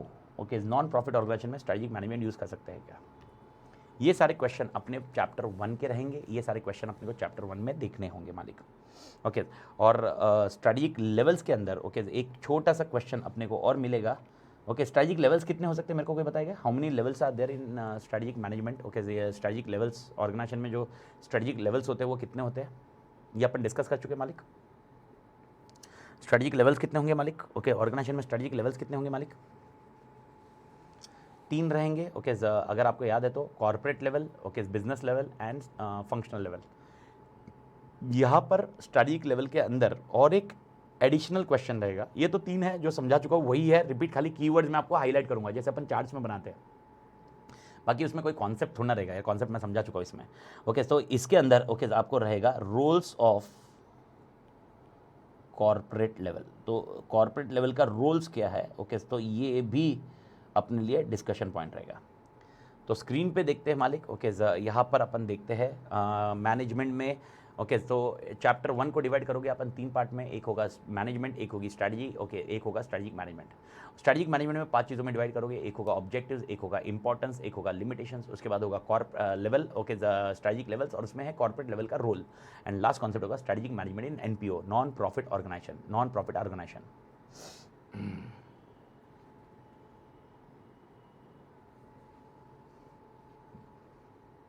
मेरे ख्याल से मालिक क्लियर है? ओके, क्लियर इधर तक। स्ट्रैटेजिक मैनेजमेंट के चैप्टर 1 का चार्ट बन गया। ये चार्ट आपके पास हमेशा रहेगा, ये चार्ट से आपको स्ट्रक्चर मालूम पड़ेगा, ये आपको ऑलरेडी पता है। Methodology you are already aware. जो स्टूडेंट्स EIS नहीं कर रहे और SM पहले कर रहे हैं मेरा, तो आप मेरा मेथोडोलॉजी ध्यान रख लेना। मेरी मेथोडोलॉजी ऐसी रहेगी, पहले चार्ट्स बनते हैं मेरे, चार्ट्स को याद करना मेरा प्रायोरिटी टारगेट होता है। पहला टारगेट अपन चार्ट्स को याद रखेंगे, दैट्स इट। क्योंकि जितना अच्छे से आप चार्ट्स याद रखोगे उतना अच्छे से रिकॉलिंग होगा, स्कोप अच्छे से याद रहेगा मालिक, अदरवाइज दिक्कत आएगी। ओके, ये पहला पॉइंट आप ध्यान रखिए। एंड दूसरी चीज़, उसके बाद हम लोग एक एक आइटम लेके एक एक पॉइंट को अपन अपडेट करते रहेंगे। This is how the our structure will be going it. Is that point clear मालिक? एक काम करते हैं, ओके, यहाँ पर चार्ट्स आप बना लीजिए। ओके, अपन आज यहाँ पर एंड कर देंगे। ओके, कल स्टार्ट करेंगे। कल अपना ये चैप्टर ऑलमोस्ट ख़त्म हो जाएगा जो मैंने आपको बोला। ओके, कल अपन 12:15 स्टार्ट करेंगे, एंड कल प्रोबेबली एक 15-20 मिनट एक्स्ट्रा भी ले सकता हूँ मैं। ओके, मूड पे रहेगा मेरे कल वाले सैटरडे पोर्शन में, क्योंकि मेरा कल शाम को भी लेक्चर लेने का प्लान चल रहा है थोड़ा सा। ओके, क्योंकि लॉ की जो बैचेस बची हुई है उसको अपडेट कर रहा हूँ मैं, आई विल बी कंप्लीटिंग। तो विल सी यू टुमारो मालिक। Okay, and make sure you have a register to note, make a note of it. आप जितना लिखने की कोशिश करोगे, लिखोगे, उतना आपके लिए एफर्ट, मतलब उसका आपके लिए रिकॉल होना आसान होगा। बिकॉज ये दिसंबर अटेम्प्ट है, तो अपने को टाइम वेस्ट नहीं करना है। यानी वापस इधर याद रखने, क्लास अटेंड करोगे, क्लास के बाद वापस टाइम डालोगे, यानी वापस ये करोगे, तो ये एफर्ट्स कम करिए मालिक। तोड़ मानव तोड़।